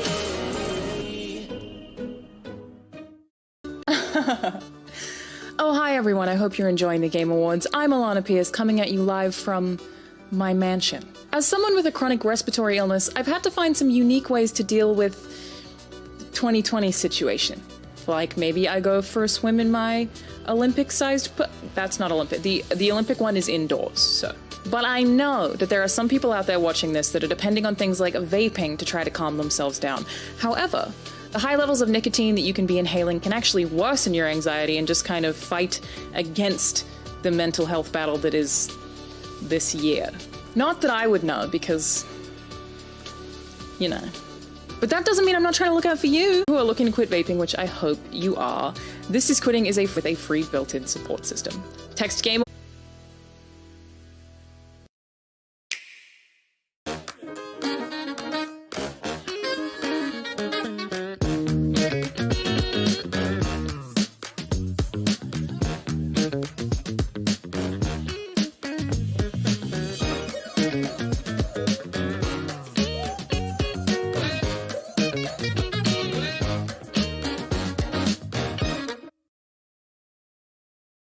In 1997, I wrote a story about two game developers coming together to make an Unreal franchise. Tonight is Epic Game Store World Reveal, which you can play right now. Operator, our odds of dominating, possessing a tactical advantage have increased. Test those weapons.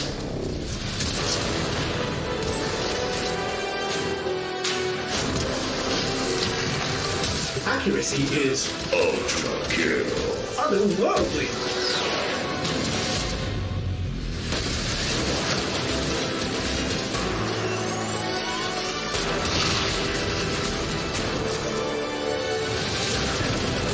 Enemy casualties are enormous. You're in line with projections.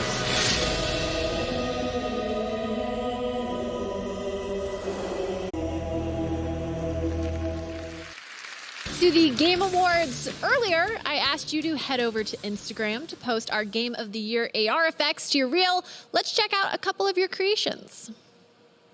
Looking great. Keep posting on Instagram, and I'll share some more in just a bit. Now back to your host, Jeff Keighley. Thank you very much, Sid. Last month, Call of Duty invited players to unravel a conspiracy decades in the making with the release of Black Ops Cold War. On December 16th, Season 1 kicks off. Free multiplayer maps, more weapons, and more operators. And for Warzone players, a massive update of content, including a new close quarters map, Rebirth Island. Here's your first look at the gameplay of Season 1.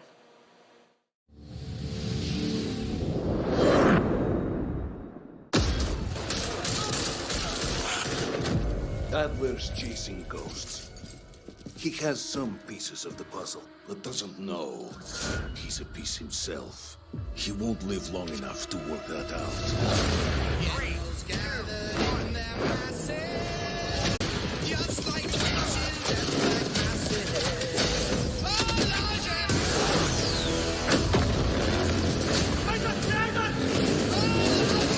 Vengeance is mine. I am going to enjoy this.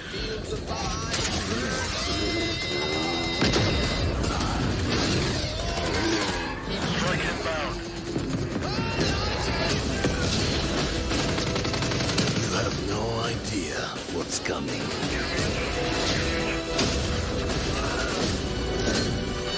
We are in control. He's trying to bait you, Adler. I won't show him mercy. He showed me.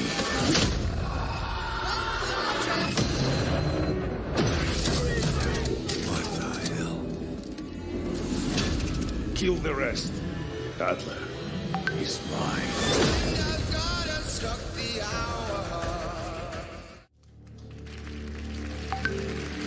orchestra wasn't going to be easy to pull off, but we had to try. I know how much we all love video game music. It is an anniversary year, the 35th anniversary of Nintendo's all-time classic Super Mario Bros., originally released in 1985.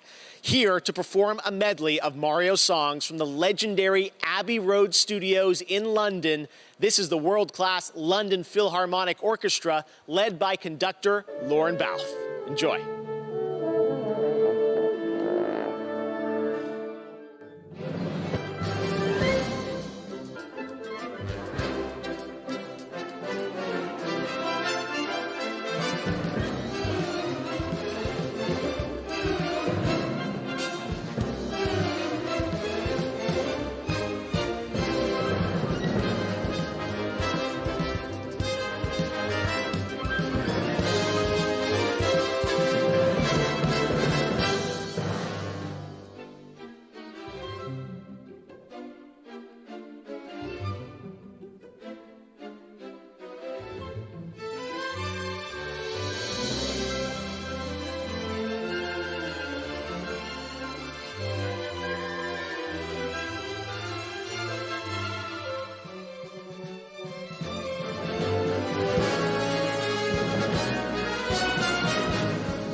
That kind of makes everything better, doesn't it? Wow. Thank you to Lauren and the London Philharmonic. They'll be back again later in the show, and Eddie Vedder's coming up too, so lots of shows still to come.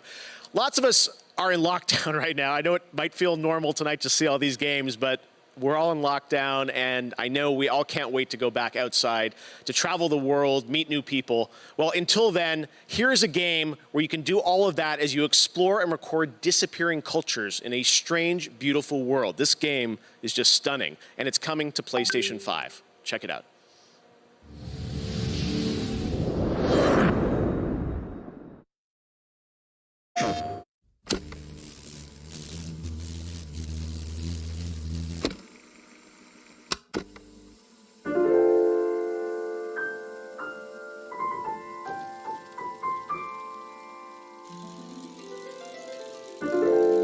Our grandparents lived for 1,000 years, and our parents had a century to themselves.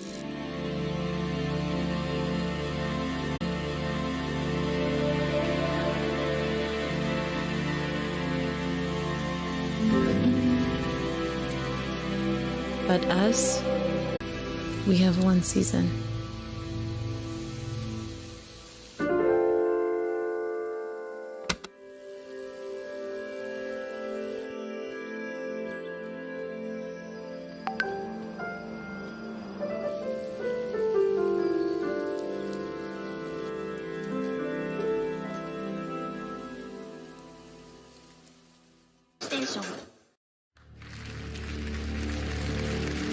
Beautiful. That's Seasons. All right. Well, now it's time to present another Game Award. She's the star of the upcoming film Wonder Woman 1984. Here is Gal Gadot.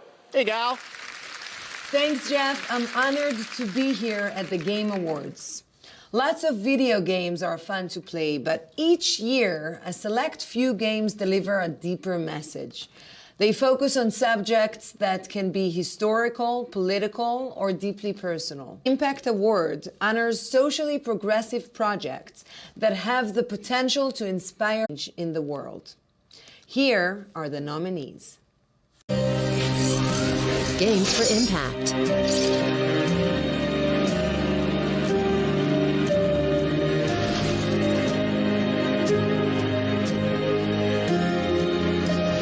Nothing good comes from stirring up old memories. We don't really have a choice. We knew we had to matter the cost. And the Game Award goes to... Tell Me... Hi all, I'm Livy Hall, the community manager of Tell Me Why, and on behalf of the entire team from both Don't Nod Entertainment and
Lights out, old friend.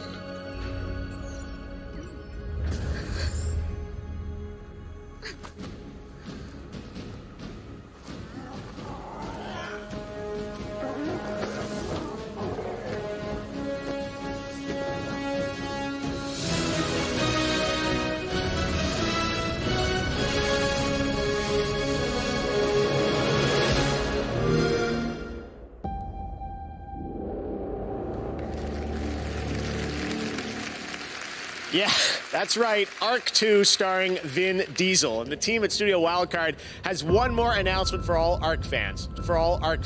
Check this out. Can you feel it? The balance. I remember when everything changed. There is someone out there The floods. who may change our fate. The storm. Lead us out of the darkness. The fire.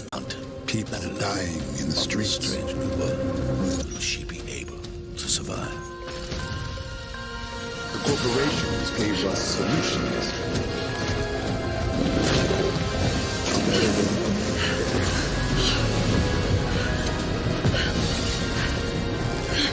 We welcome them. But the laws of nature are meant to be broken.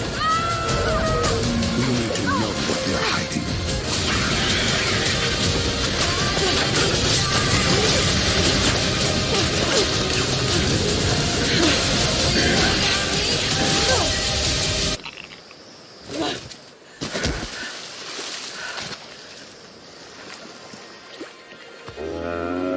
Good boy.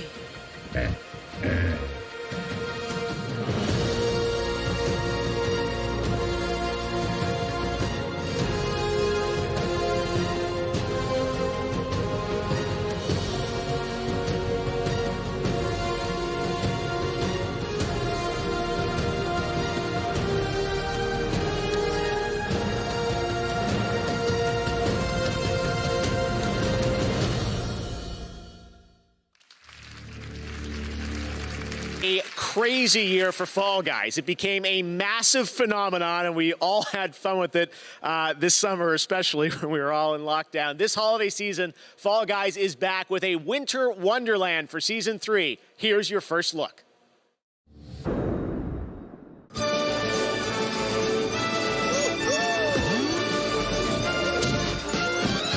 It's the most wonderful time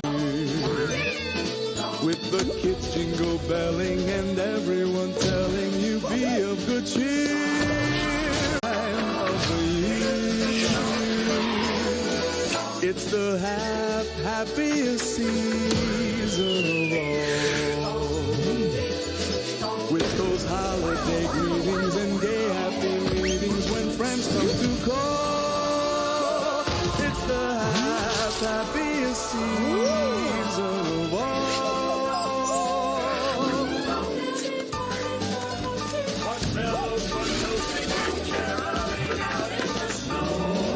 There'll be scary ghost stories and tales of the glories of Christmases long, long ago. It's the most wonderful time.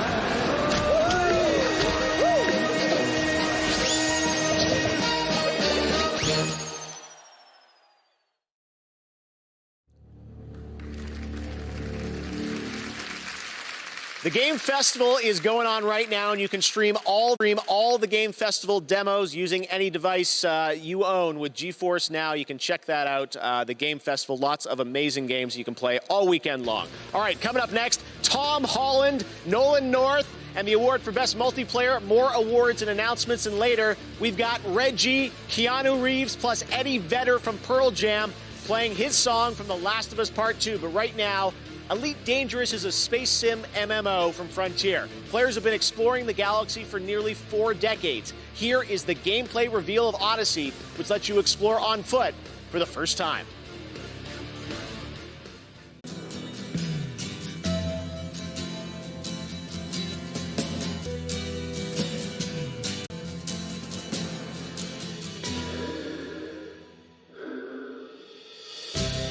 Ground control to Major Tom. Ground control to Major Tom. Take your protein pills and put your helmet on. This is Major Tom to ground control. I'm stepping through the door. And I'm floating in the most peculiar way. And the stars look very different.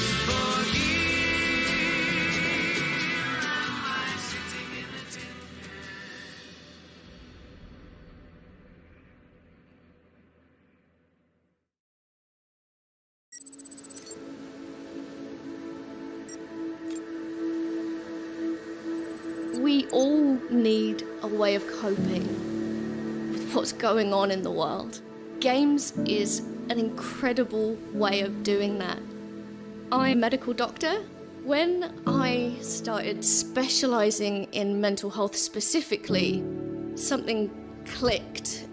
I realized that all my life I'd been using video games as a way of nurturing my own well-being, and I wondered if other people could do that too.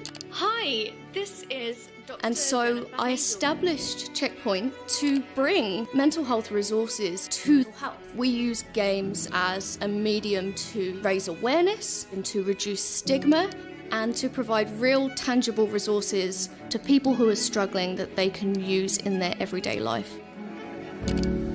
Above all else, I want people to know that it's okay to be struggling at the moment. There are resources out there, and it will help and it will get better. Welcome to Enoch, a hellhole of madness and misery. If you don't want to end up as worm food, what worked for you in the old world won't work here. Mantra. Running and up. Here, if you plan on surviving, you need to shift your mind into a higher gear. So let me walk you. Could I have your attention, please? First, cover is for cowards. Yeah, that's right. You can use cover. Nobody's stopping. But you're a biological sledgehammer. Act like one. Chuck yourself into the fray. 2, your powers are on tap. You feel that tingling in your fingertips? Your powers are ready to be unleashed. Don't keep them waiting. 3, you've got to kill to heal. There's no use licking your wounds. Want your health back? Get out there and take it. Violence breeds vitality. And finally, a guiding philosophy to end. You have to think aggressive.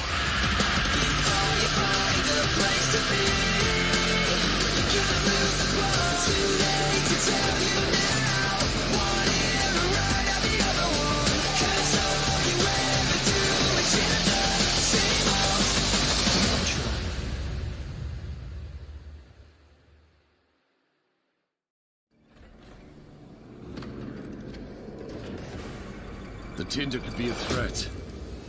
You'd better think twice before you hand it to them.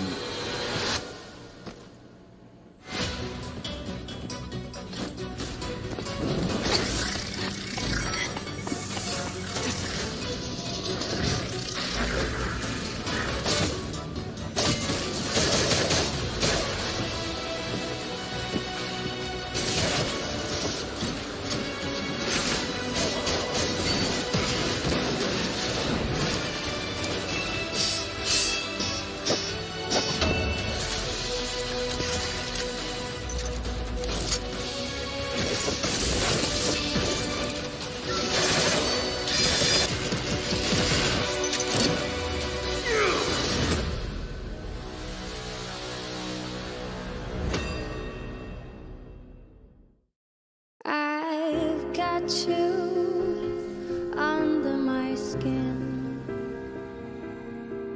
I've got you deep in the heart of me.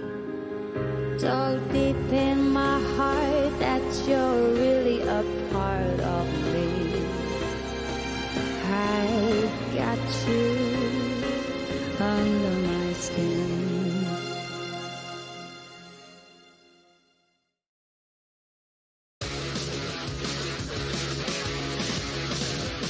Hey, what's up, guys? It's Tom Holland here. I am in Atlanta on the set of the next Spider-Man film, but I am honored to be a part of the Game Awards tonight.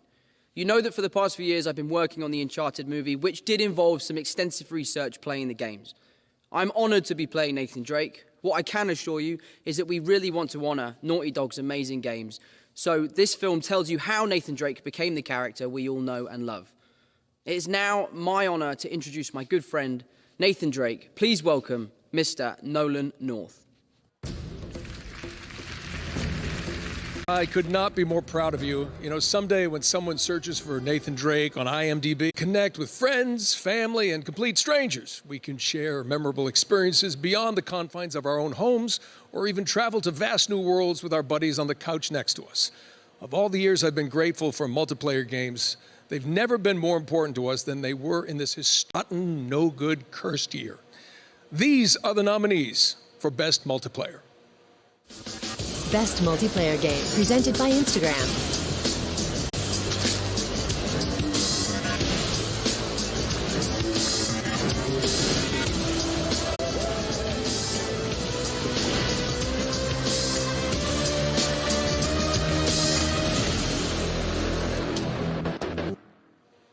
And the Game Award goes to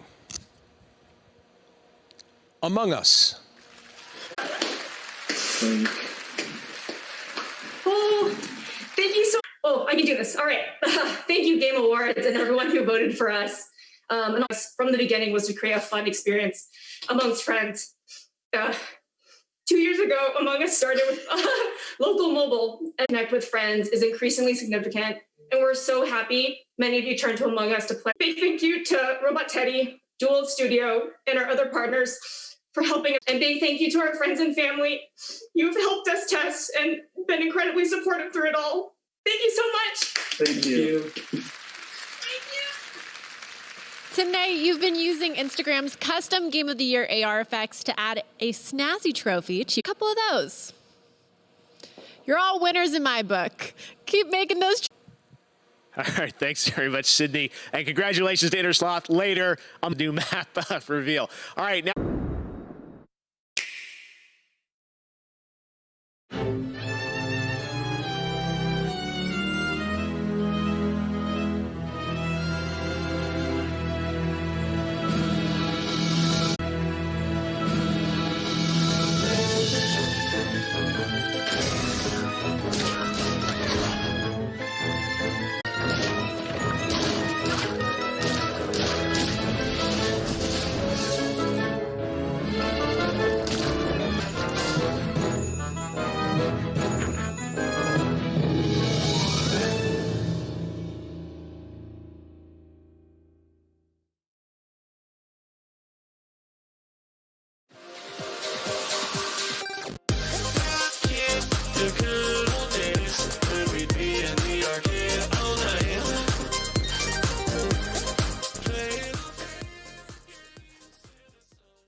We love ourselves some Capcom arcade classics.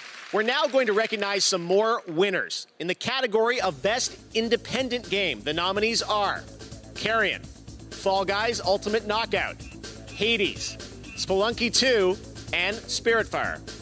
And the Game Award goes to Hades. Congratulations, Supergiant. For Best Audio, Doom Eternal, Ghost of Tsushima, Resident Evil 3, and The Last of Us Part 2. And our winner is The Last of Us Part 2. For Best Role-Playing Game, the nominees this year are Final Fantasy VII Remake, Persona 5 Royal, Wasteland 3, and Yakuza Like a Dragon. And the Fantasy VII Remake. Congrats, Square.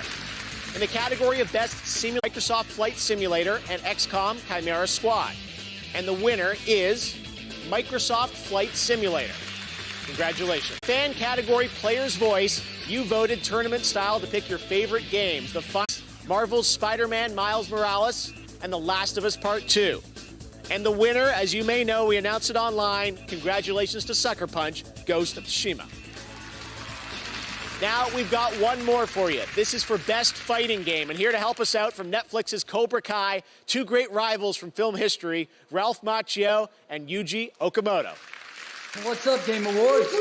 Game Awards, what's up? Hey, Ralph. But I mean, we haven't even read the nominees yet. Not you. Oh, come on.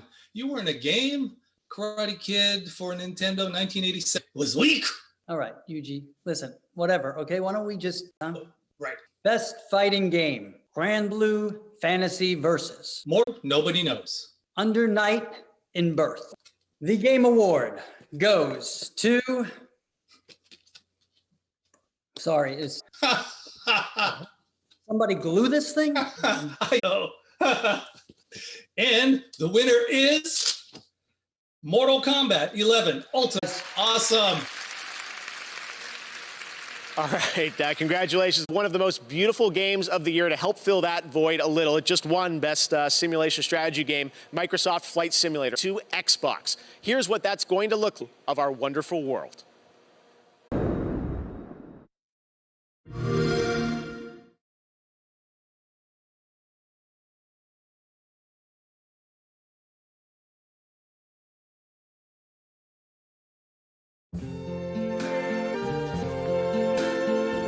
Leaves of green, roses too, and blue for me and you.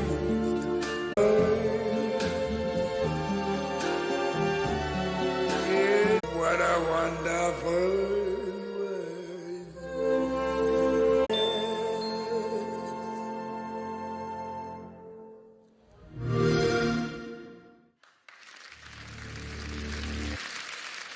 All right, Microsoft Flight Simulator looks amazing. Box. And now it's time to take a look at another game coming to PlayStation 5. Check it out.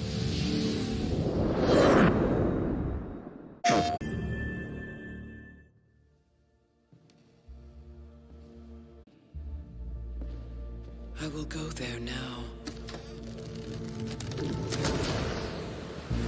The crash! Every time!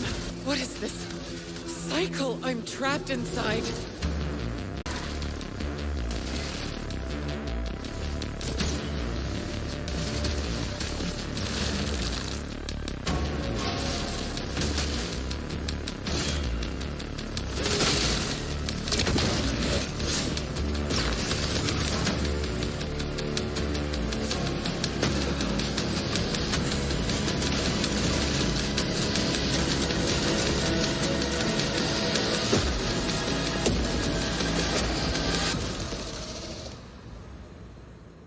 Another end, another beginning.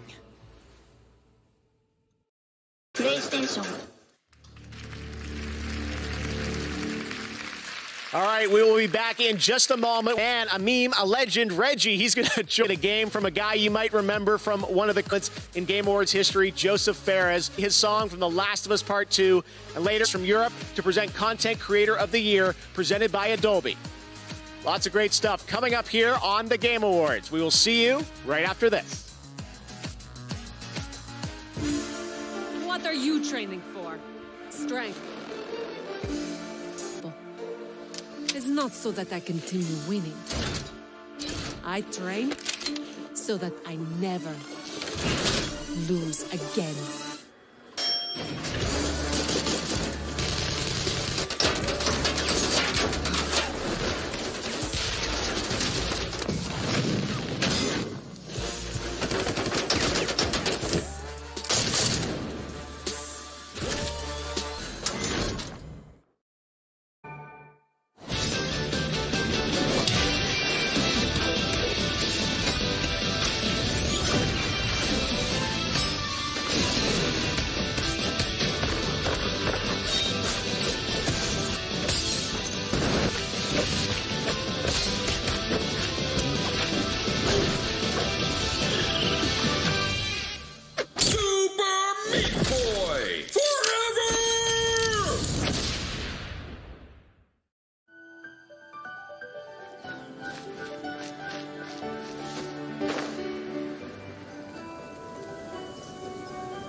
am Mary Mauser, along with Peyton List from Netflix's Cobra Kai. We're here to settle one of the great rivalries in gaming. This is Abby versus Ellie from The Last of Us Part 2. I am Team Ellie. Ellie is probably one of the greatest game characters of all time. Yeah, and Abby can beat her up, so that makes Abby better. Team Abby, all day. What? Oh, yeah, she's like a perfect physical specimen. If she gets a nap and some food in her, she could probably deadlift a small car.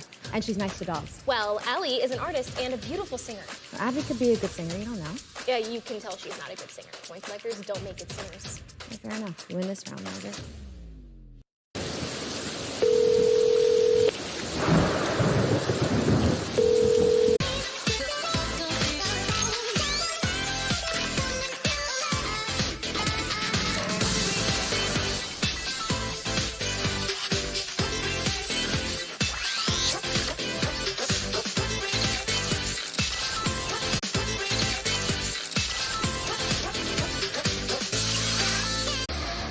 Everyone, welcome back to the Game Awards. And before we went away there, I meant to tell you that was a look at a new Rogue coming to Rogue Company. So make sure to check that out this holiday season. All right. Well, you'll probably remember this next developer from a few years back. He is not a fan of the Oscars, but he is a fan of colorful language and our show. He's in Stockholm, Sweden tonight, and he wanted to give us a new look at his next game. Here is my buddy. He really is my friend, Joseph Ferraz. Hey, Joseph.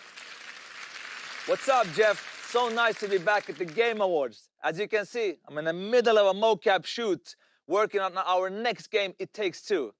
Trust me when I say this, Hazelight's next co-op only experience, It Takes Two, is gonna blend narrative and a huge variety of gameplay never done before. And today, we're gonna have a gameplay reveal, a word exclusive. I know you like word exclusive, but this one is even extra exclusive, my man. Anyway, we're also gonna have something that we had in A Way Out. We call a Friends Pass, which means you buy one copy, you get one, which means you buy one copy, you get one copy for free. You know, if you play with your friend, for free, I mean, with free. Anyway, it's coming out March 26th. Enjoy the trailer. Goodbye, boom.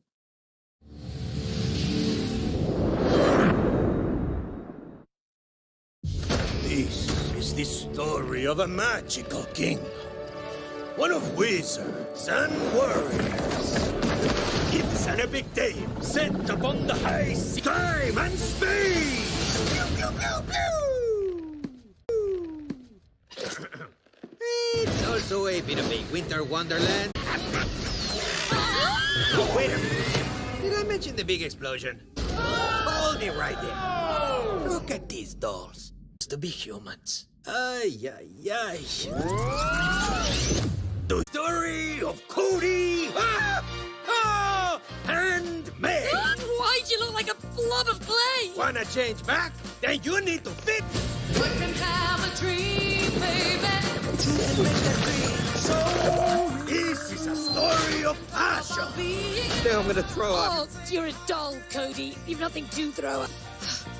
Told you. This is a story of attraction. Do you feel it? I feel stuck. It was a spell, I am telling you. If it is a spell, how do we break it? Okay, I got this. Give me some space, I need to think. This is a story of collaboration.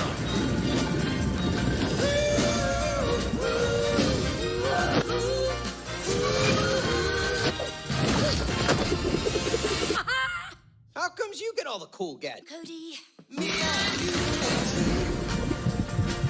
It takes two, baby. It takes two, baby. Just me and you. Yeah. What are you doing? You're not feeling okay? You're entitled to your own opinion.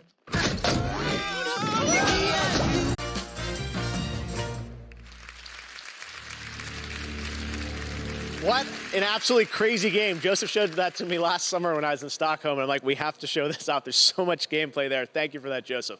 All right, now I'd like to welcome Porter of the Game Awards. He was there in Vegas for our very first show back in 2014, and he's been back every year since. We weren't going to let OO from Nintendo of America, but still a boss, Reggie Fils-Aimé. Reggie! Absolutely. You know, I'm proud to present the very first award for innovation in accessibility. We had a mantra. Gaming for the masses. And we pushed that agenda with Wii around the world. experience some form of disability that makes gaming challenging. This award was created to highlight the gaming industry to make software and hardware that enables games to be played and enjoyed by the world. Here are the nominees. Innovation.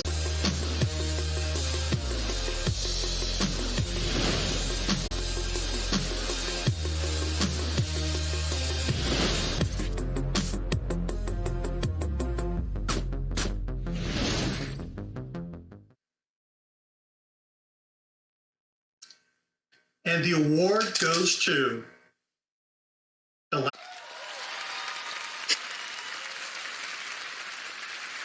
Hello, I'm Matthew Gallant, and this is my fellow designer. And from everyone at Naughty Dog, we would like to thank you so much for honoring us Accessibility Award. Thank you as well to the Game Awards for choosing to add this category and to all industry forward. As developers, we know how one small design decision can unlock, providing a means for personal engagement with narrative that is unrivaled in our terrific group of accessibility consultants. And we absolutely could not have done it without your insight. Thank you. We'd also like to thank our partners at Worldwide Studios, QA testers.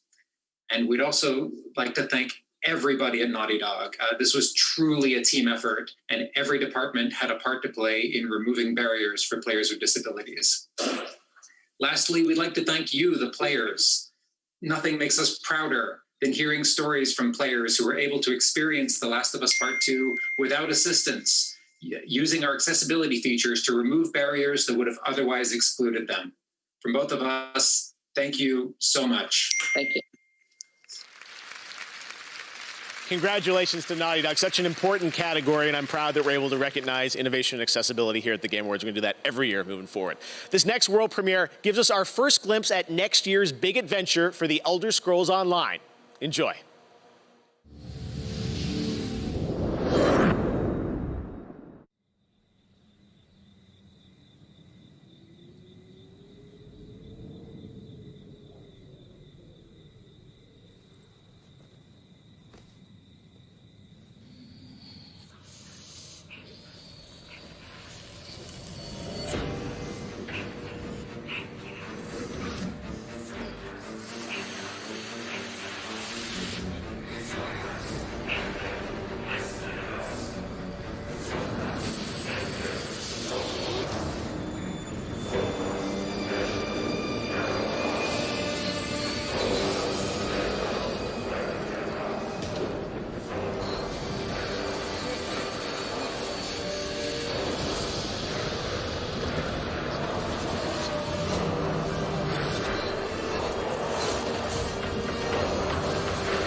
From imposters in Among Us to the visual beauty of Genshin Impact, mobile gaming has had an incredible year. Coming up, I'll be revealing the winner of Best Mobile Game presented by LG Wing, the world's first 5G swivel smartphone, powered by Qualcomm Snapdragon. And later, the first look at a brand new map from Among Us. The Game Awards will be right back.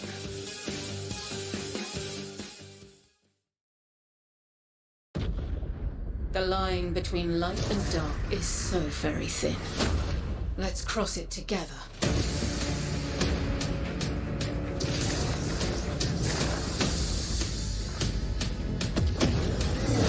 Fate comes knocking sooner or later. With this power, we make our own fate.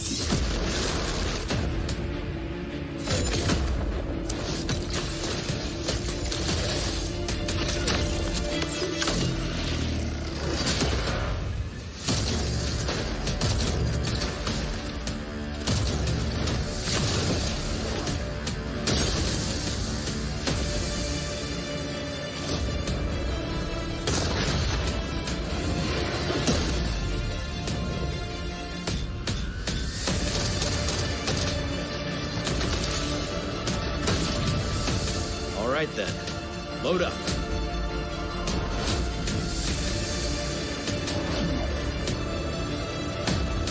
Our fight is far from over.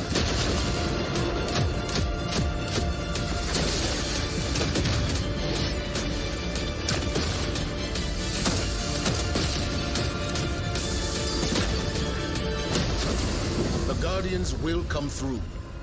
They always do.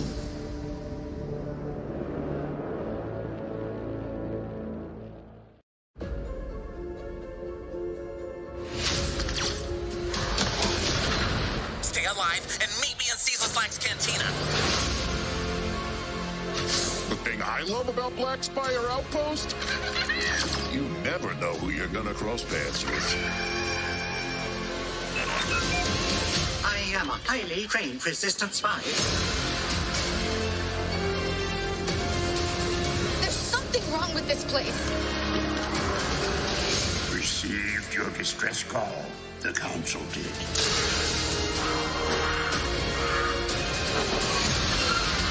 Hey, your pirate friend stopped by while you were out.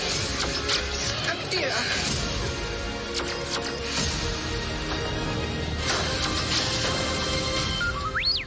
Don't be silly. You'll never make it.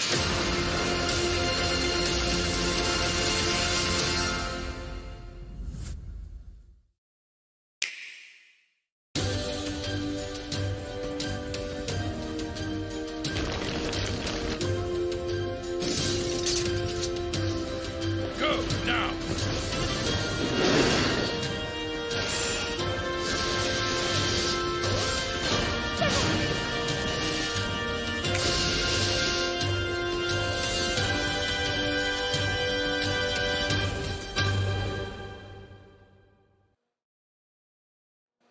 Tonight, go to WDBlack.com to get one of the fastest internal SSDs on the market, the SN850 NVMe SSD with heatsink.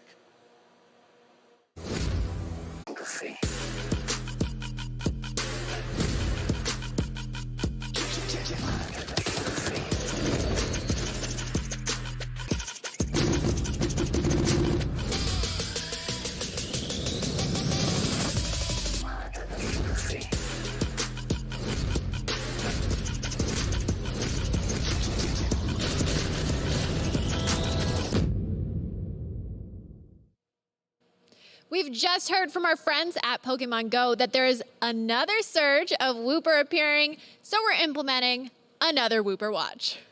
Bring out your phones and get to catching. And if you haven't heard, Go Beyond Update, which introduces quarterly seasons, raises the level cap to 50, and makes earning XP easier for everyone.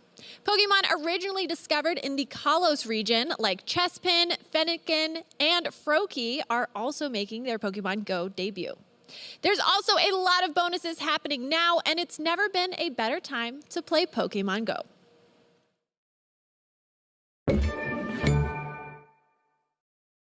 They've always known you would come. Do you know why you have? Secrets, lies, dangerous things. If you are to face what's coming, you must find your full voice.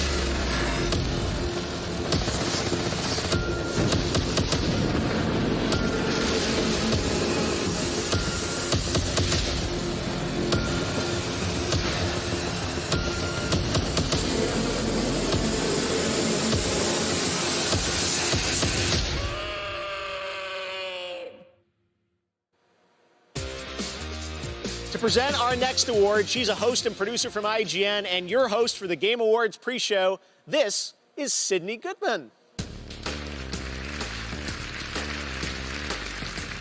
Mobile games were once defined by their limitations. In a way, we celebrated the games that excelled despite their platform. As technology has closed the gap, releasing on phones is no longer a limitation, it's an asset. It's never been more apparent than tonight, where the nominees for Best Mobile Game have found massive audiences because of their platform. Here they are. Best Mobile Game, presented by LG Wing and Qualcomm Snapdragon.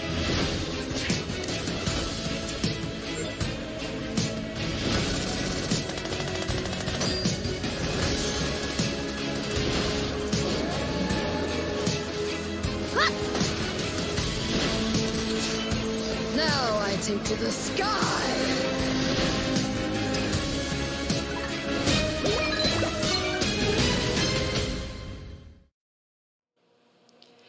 And the Game Award goes to Among Us. You're ready to clap. Thank you again. Oh my gosh. Thank you again, Game Awards, and everyone who voted for us. And congrats again to all the other games that were nominated. We originally designed our game Among Us to be played on mobile devices. So if you found yourself with a group of friends, you could easily set up a game. We wanted our game to be accessible at any level of gamer and wanted to create a fun experience to be shared amongst friends and family and whoever. We want to thank our players first and foremost. Among Us would not be where it is today without you. Whether you played Among Us when it was mobile, local only, or played for the first time just yesterday, thank you from the four of us. Again, big thank you to Robot Teddy, Dual Wield Studio, and all of our other partners for helping us during all of this. And thank you to our moderators and the fans who have been on this journey with us for the past 2 years. And a big thank you again to our friends and family. We love you and miss you. And thank you for being so supportive. Thank you, thank you, thank you. Thank you so much. Congratulations.